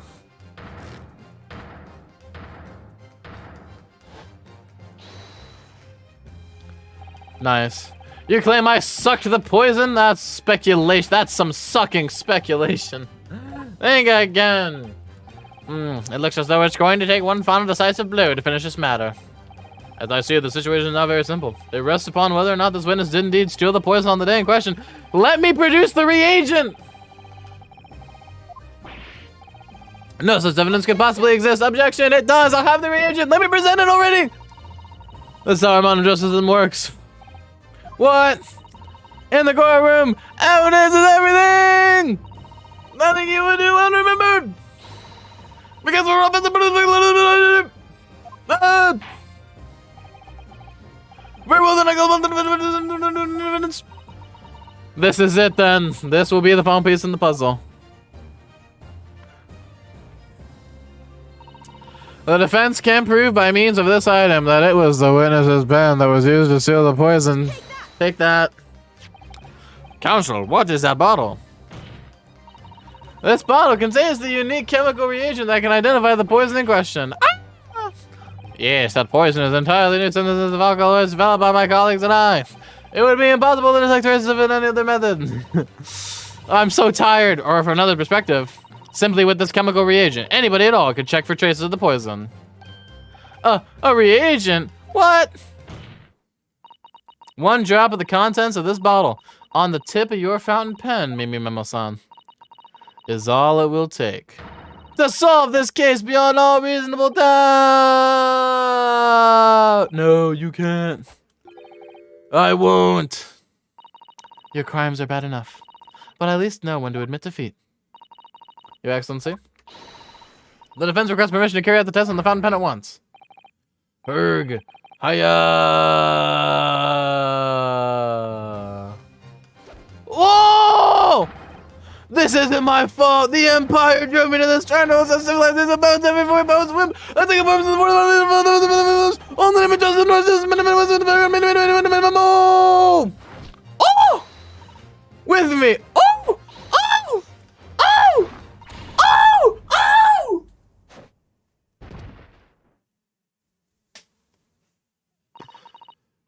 Did I do it right? That was the thought of takedown, wasn't it? Not quite. That was a really hard to take down. Oh shit. She fucked him up. The instant the first drop of the reagent touched the nib of the fountain pen, it was clear to everyone present. I'm gonna keep going. The chapter is literally almost over. Fuck it, I don't care. When I saw it there in the lab, the poison, the devil got hold of me and I decided to do it on a whim. I excused myself and emptied all the ink down the sink of the bathroom, washing the reservoir out carefully. He waited for an opportunity to suck up some of the poison. Like you suck dicks. That's right. Answer me one. There's an ad that's about to play. There's an ad. I'm snoozing it. I'm snoozing it. I'm snoozing it. What purpose? Isn't it obvious? To find out what it was made of and expose it in an article. It was a secret project after all, too juicy for a journal like me to pass up. Then why did the English woman end up dead? She didn't want to be my Discord kitten. I went into that hut intending to quiz her on the situation, that's all, as a reporter. A known killer enjoying full freedom, evading justice by leaving the country. I told her what I thought about it. And she just laughed in my face. Ooh. Oh, what's this? A Far Eastern caveman purporting to practice journalism? Really, you must learn the difference between reporting and listening at doorways, you ignorant plebeian. What did you call me? This country with its pretensions to a justice system, to free press, it's really very depressing. You see our superior ways in the West, yet you lack the mental capacity to emulate them. Get out of here, you oaf. Get out and crawl back into the cave you came from. That's when I remembered about the deadly poison I happened to have in my pen at the time. What a terrible fate. Terrible tale. In my head, I knew I should just get out of there as quickly as possible. But I couldn't. I couldn't let her get away with what she'd done when she clearly had no remorse at all. Me, mama. I suppose it was all my journal spirit getting all fired up. Damn, shawty. Damn, shawty. I mean, she did deserve it. I do feel bad for him. I'm kind of on his side, low-key. Good job. I'd like to ask you something. Yeah. You often talk about justice. But surely as a journalist, you could have used other means to deliver the justice you sought.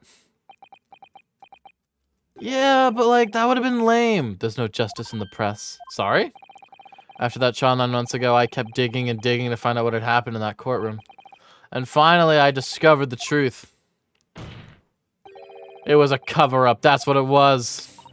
A cover-up? What do you mean? I would remind you of your position, witness. Be careful what you say. Oh, come on, doesn't it strike you as strange? We're suddenly not allowed to convict a foreign national? Consular jurisdiction should never have come into it.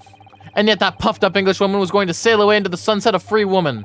The only possible explanation is that behind the scenes, some deal had gone down between Britain and Japan. What sort of deal? I'd done my research, dug up all the dirt, it was all ready to be published. But you know what happened? The editor just tore the article up. He came under pressure from the government, you mean? If our government is going to let criminals walk free, if they're gonna crush the free press, then what choice do I have but to see that justice is done myself?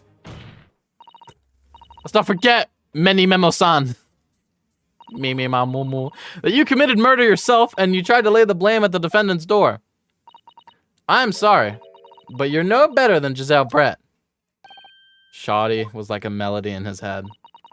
The truth is, you have no right to talk about justice at all.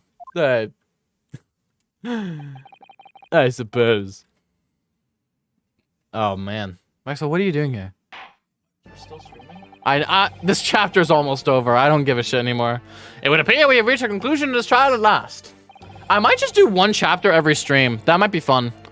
Counsel for the defense. Ryotaro Naruhodo. Yep. Oh, right. Yeah. Still getting used to the fake name. Just musing in a manly way here. Are you a woman? We're cross-dressing so that we can be a lawyer. It's like Mulan.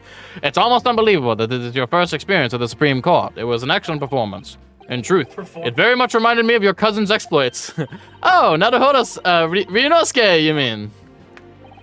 The way he handled the trial 9 months ago, and the way you handled this one, it gives me hope that we are genuinely entering a new era of justice in this land.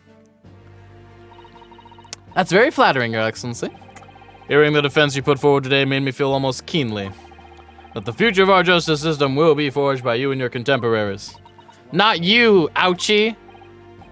You bald bitch. So, Prosecutor Ouchie, do you have any final thoughts? What the fuck are you doing now? I made the birdhouse! Prosecutor Ouchie. No. Snooze the ad again. I, Takatsuchi of the Ouchi clan, have been bested by a callow youth not once now, but twice. The only honorable route left is to kill myself. No, he's got a blade! He's gonna do it! If there was any shred of my former self left, it has withered and died here today. Gosh, your journey to cultural enlightenment sure took a while, didn't it? Silence! Silence! Oh my god, he's actually gonna do Rather it! than living on in shame, I will end it all now with this blade. For that is the true path to Ouchiism! Ouchiism? One hopes it's the only way in which he'll be modeling himself after the witness. Do it! Do it! Do it! Do it! Do it! Do it! Do it! Do it! Spring of my top knots, the time is right for farewell. Why are you playing this song? Hope is lost forever. This is ridiculous. Why is no one crying? He's gonna cut off his top knot. Ah. Farewell. Do it. Oh! And if oh my god, it's beautiful. That was a beautiful I still experience. want him to kill himself. Don't say that, Max. You can't say that. It'd be funny. We're praying for him. Even Soseki. Everyone is fucking praying for him. Wow, that's so beautiful. That's what you call a character arc right there. Oh my god. Wow. Now, in regard to the defendant, Rei Membami-san. Guilty. Yes, Your Excellency. I have reached my final verdict. I hereby find you fly as hell. D's nuts. These nuts. I find you not D's. What is D's, Your Excellency? These nuts. Guilty. Dude, you think the rose petals in the Japanese court's crazy? In Britain, they launch fireworks for a not guilty. Court is adjourned. Bam, baby. Give me that sauce, because I'm about to slather it on a chicken sandwich. All right. I don't know. I don't know, bro. I'm a little bit loopy at this point. I'm getting a little bit silly. It's over. My heart is still pounding in my chest, though. It's all I can do just to stay standing. Creamed. Ryunosuke. Lawyers have such great responsibility, such a great burden to bear. Sus-a-toe? Sus-a-toe? Don't worry about it. Don't they, Naruhodo-san? Sus-son? Don't, please. Susato. Thank you. Thank you so much. You were so dashing in there. Ray and father. Honestly, I'm so touched by everything. Touch me all night long. All right. It wasn't easy, but together we made it. I was on the verge of tears at the end, too. That's not reassuring. Only reason I'm still here is because of you. Oh, no, I can take all the credit. It took courage to tell the truth in there. You did wonderfully, Ray, so I would have you say that the congratulations belong to you. Susato, don't be so standoffish. Sorry? We're friends, equals, and the trial's over. So no more of this formal super humility nonsense. Bring it in, bestie! It's time to celebrate with swagger, to throw caution to the wind, murder people! Caution to the what? I'm the great defense lawyer, Ryotaro Naruhodo, and I'm taking you out to a milk bar tomorrow. Or something. Right, I see. I'll, think about it, Ray. At any rate, we really knocked the wind out of that horrid man, and it felt so good. Is this like Chinese It was- Larry Butts? No. No, I'm sorry. Damn. But I wish it was. It was satisfying. It really was. Isn't there anyone else we could throw together? What? Oh, touch me and I will kill you both. I hope you're not looking at me, Ray. Oh my goodness. No, of course not. Of course not. Let's throw your father. There it is at last, Ray's lovely smile. You fought for your friend to the very last. As your father, I approve of you to marry her. I'm extremely proud of you, defense attorney Ryotaro Naruhodo. Thank you, but I couldn't have done it without your help. And your pink ball thing. It's time to bid farewell to Ryotaro, I think. I shall miss him in a way, but it's back to Susato Mikotoba now. More sus. I'll never see him again then. What a terrible shame. He's in love with your split Oh personality. god, there's gonna be some cross-dressing in the bedroom. Bro. What? Bro, she's in love with your split personality. Oh, they heard me. What is happening? Hey, Hey, Soseki. Soseki-san and Inspector Osanaga. I hope you've been keeping well. Is that really you? Yes, I had to change my appearance for, well, obvious reasons, I hope, but it's me, Susato Mikatawa! I don't. So dashing, so divine. Oh my god, it's simping hours. No!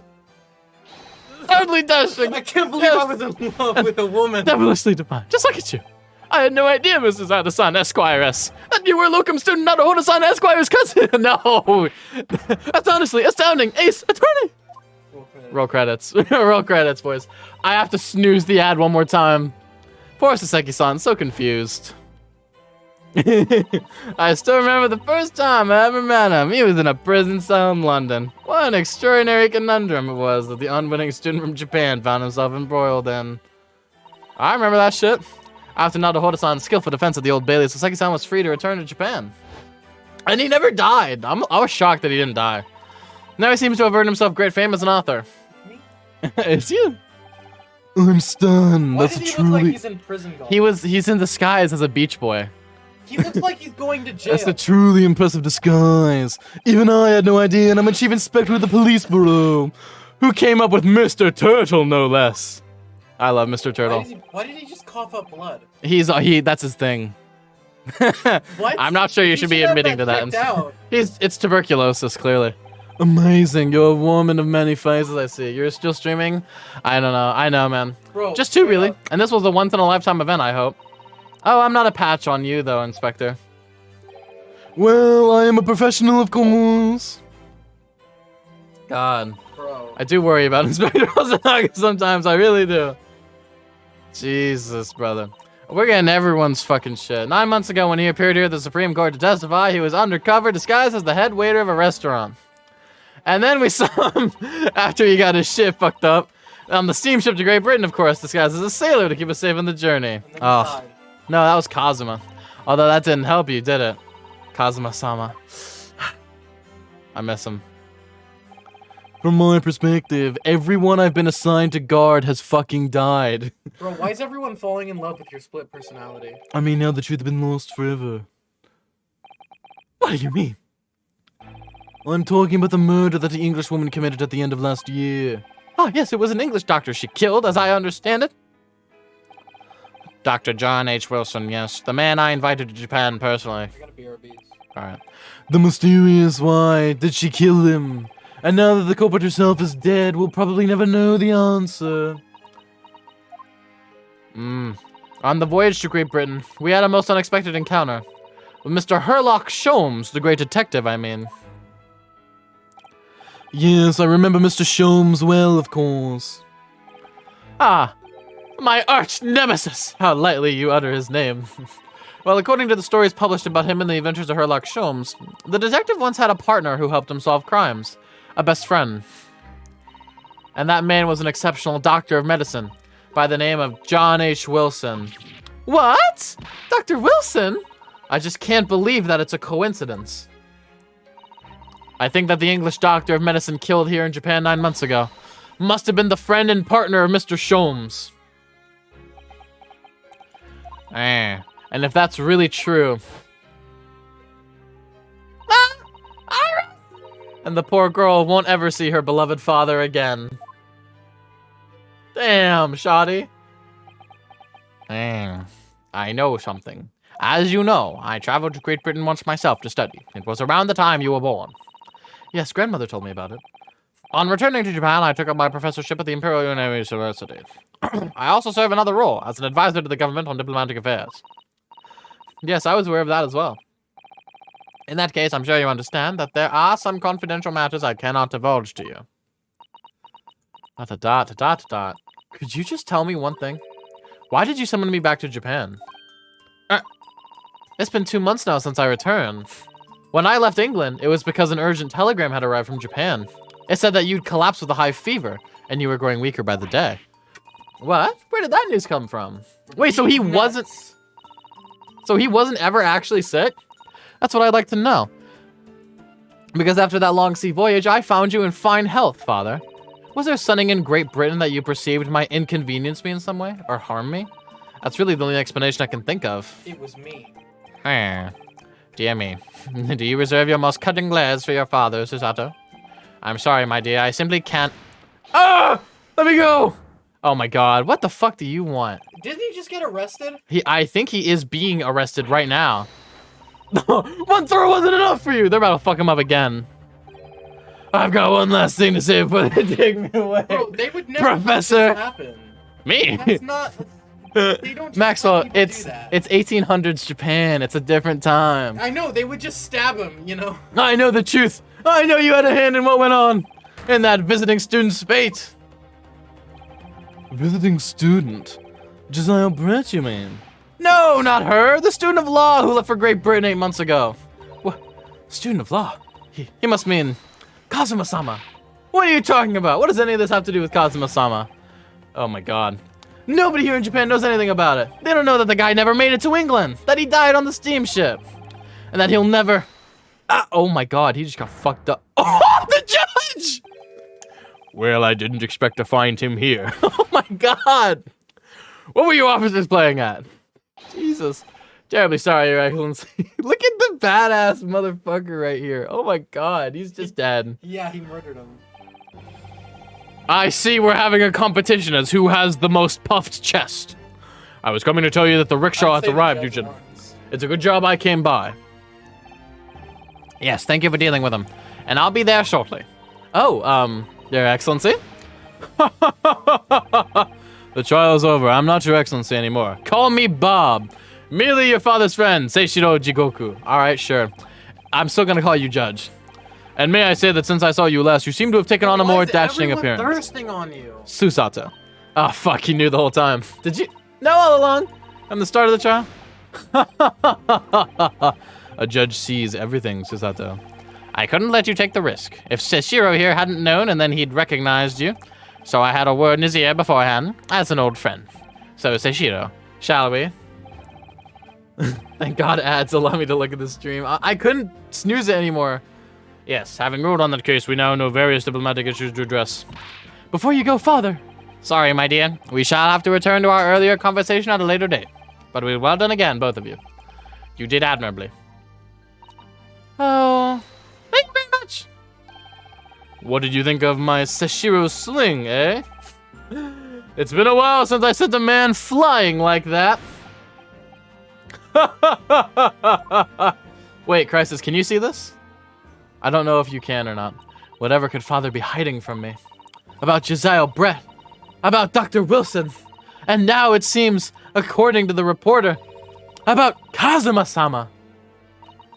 I'm going to have to bring this up with father sometime. When nobody else is around. Judicial because of Asada Squires. He's nuts. Have a word? Do you want me to take another cat? Because we already have your last cat back in Britain. Do you want him back? I know the animals aren't allowed on the steamship. We could smuggle your cat. Yes, of course, it's like Hassan. What is it? I think perhaps it give me faith that we're meeting again like this now. You see, I am single. There's something I need to tell you. Oh, I believe That I love you. that it may be related to the reason why your father summoned you back from England. Oh, this I have to hear. Please, Sasaki-san, tell me at once. I will! I do! Sorry. As you know, my time in England was terrible. Cursed, I have no doubt. The fucking curse of the Reaper almost killed you. Such awful things I was embroiled in. Thank goodness locum student Naruhodo-san Esquire stepped in. After he secured my freedom, I couldn't wait to get on a ship back here to my homeland. Having arrived in Japan, I submitted a report about my experiences to the Ministry of Foreign Affairs. The next thing I knew, I had a visitor. It was your father, Professor Mikotoba. He wanted to ask me all sorts of things about my report. My father. Gremlin mode activated. He seemed to be especially taken with a particular part of the report. Anyway, he left eventually, having thoroughly quizzed me. But it was so the very next day he sent me the telegram to you asking you to return to Japan. What was it then? The particular part my father was interested in. Was it Barak von Zeeks? I don't really know exactly. Of course he doesn't. But do you remember them? Those two terrible cases I was caught up in? Of course, I can never forget. Your father seemed concerned himself mainly with the second case. The second one? You mean The one Mr. Sholmes forbade any of us talking about in public. Which is why the only case involving you that has any member of the public aware of is the first. Well, I don't care! I don't have to listen to what that dastardly detective says. Anyway, the point is, it seems that the case somehow sold him the key to all these curious unanswered questions. That horrific. It is. And in this case, the case of the haunted lodgings.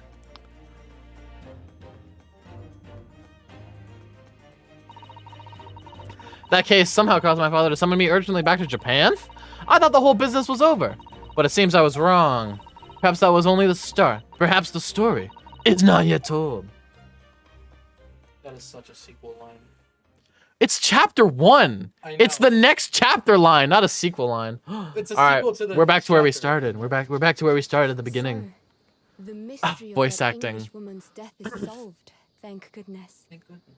Thank goodness. And having me. stood in the Supreme Court now, I think I can comprehend a little better. Yeah. How you must Barack be Von feeling as Daddy. you fight for people's freedom in a foreign land, Naruhodo-san. Oh man, hey, I'm normal.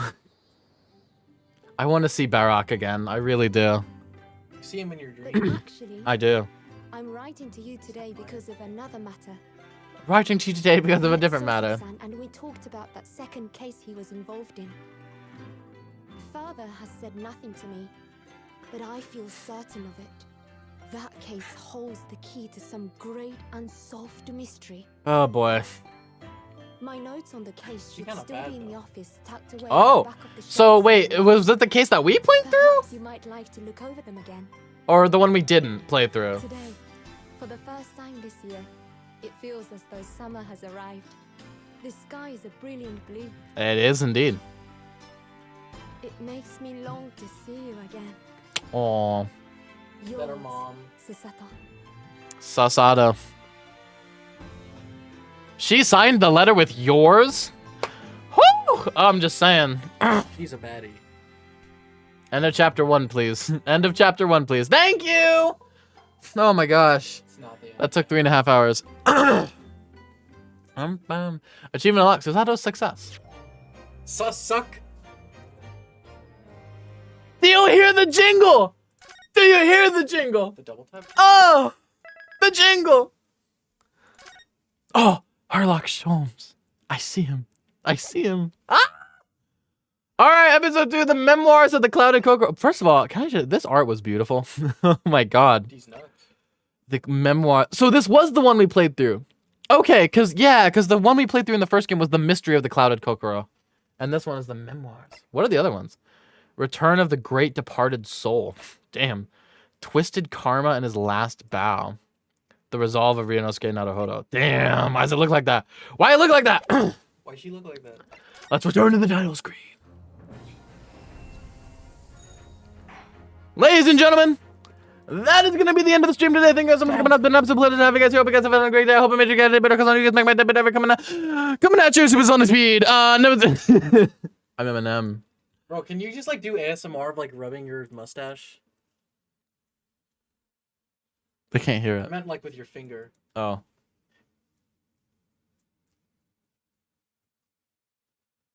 I don't know if they can hear that. We're raiding Alara again because that's what we always do, and I have a problem. So everybody hop into the raid. Thank you guys so much for coming out. That a VTuber? It is. What the fuck are you gonna do about it? No, I was just curious. It is. Hope you guys have a fantastic day. Hope to see you guys tomorrow. Thank you guys for coming out. 3.5 hour stream. Editing this is gonna be a bitch, but I'll see you guys later. Farewell, everyone. Have a good day.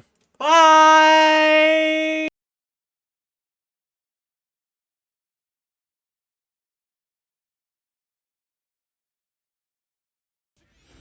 Oh my god. Mister, how's it going, sweetheart?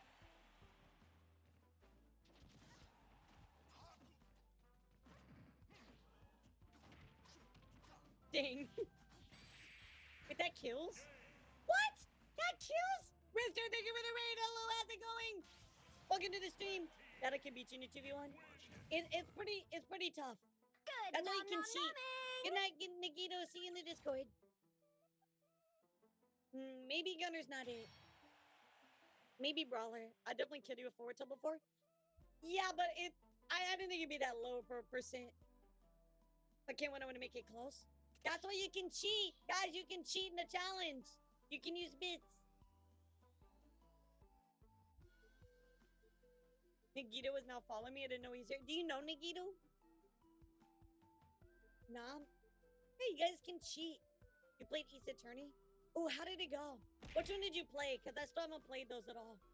I need to get into those. No, I don't know him. I just know where his name is from. What is it from? I've never heard of it.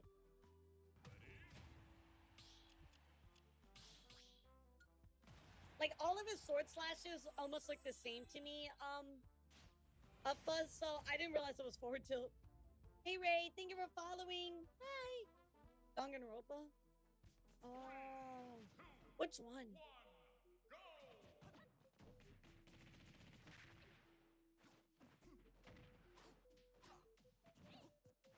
The second one? Oh. Well, okay, I kind of wanted to play the game, Fuzz Dog, but never mind. Alright, Lloyd Shamrock, it's your turn. Come on in. Okay, fine. Fine, we'll give you an extra one. We'll give you an extra one. We'll give you an extra one. One extra one. Plus, we got the based Kingdom Hearts music. One extra Chad. Because you know I'm a big softie.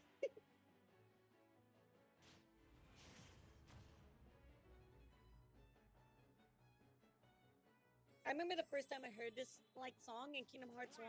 I was just like, oh my god. Hello, how's it going?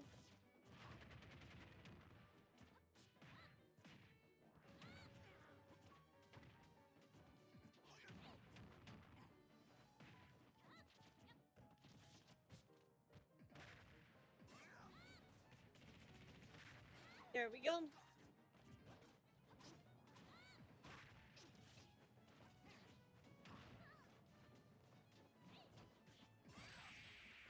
Whoa, fair one and a down smash? That works! Oh my god. Lloyd, we're done now. You can come on in. Dang! Hey, oh, you can't even say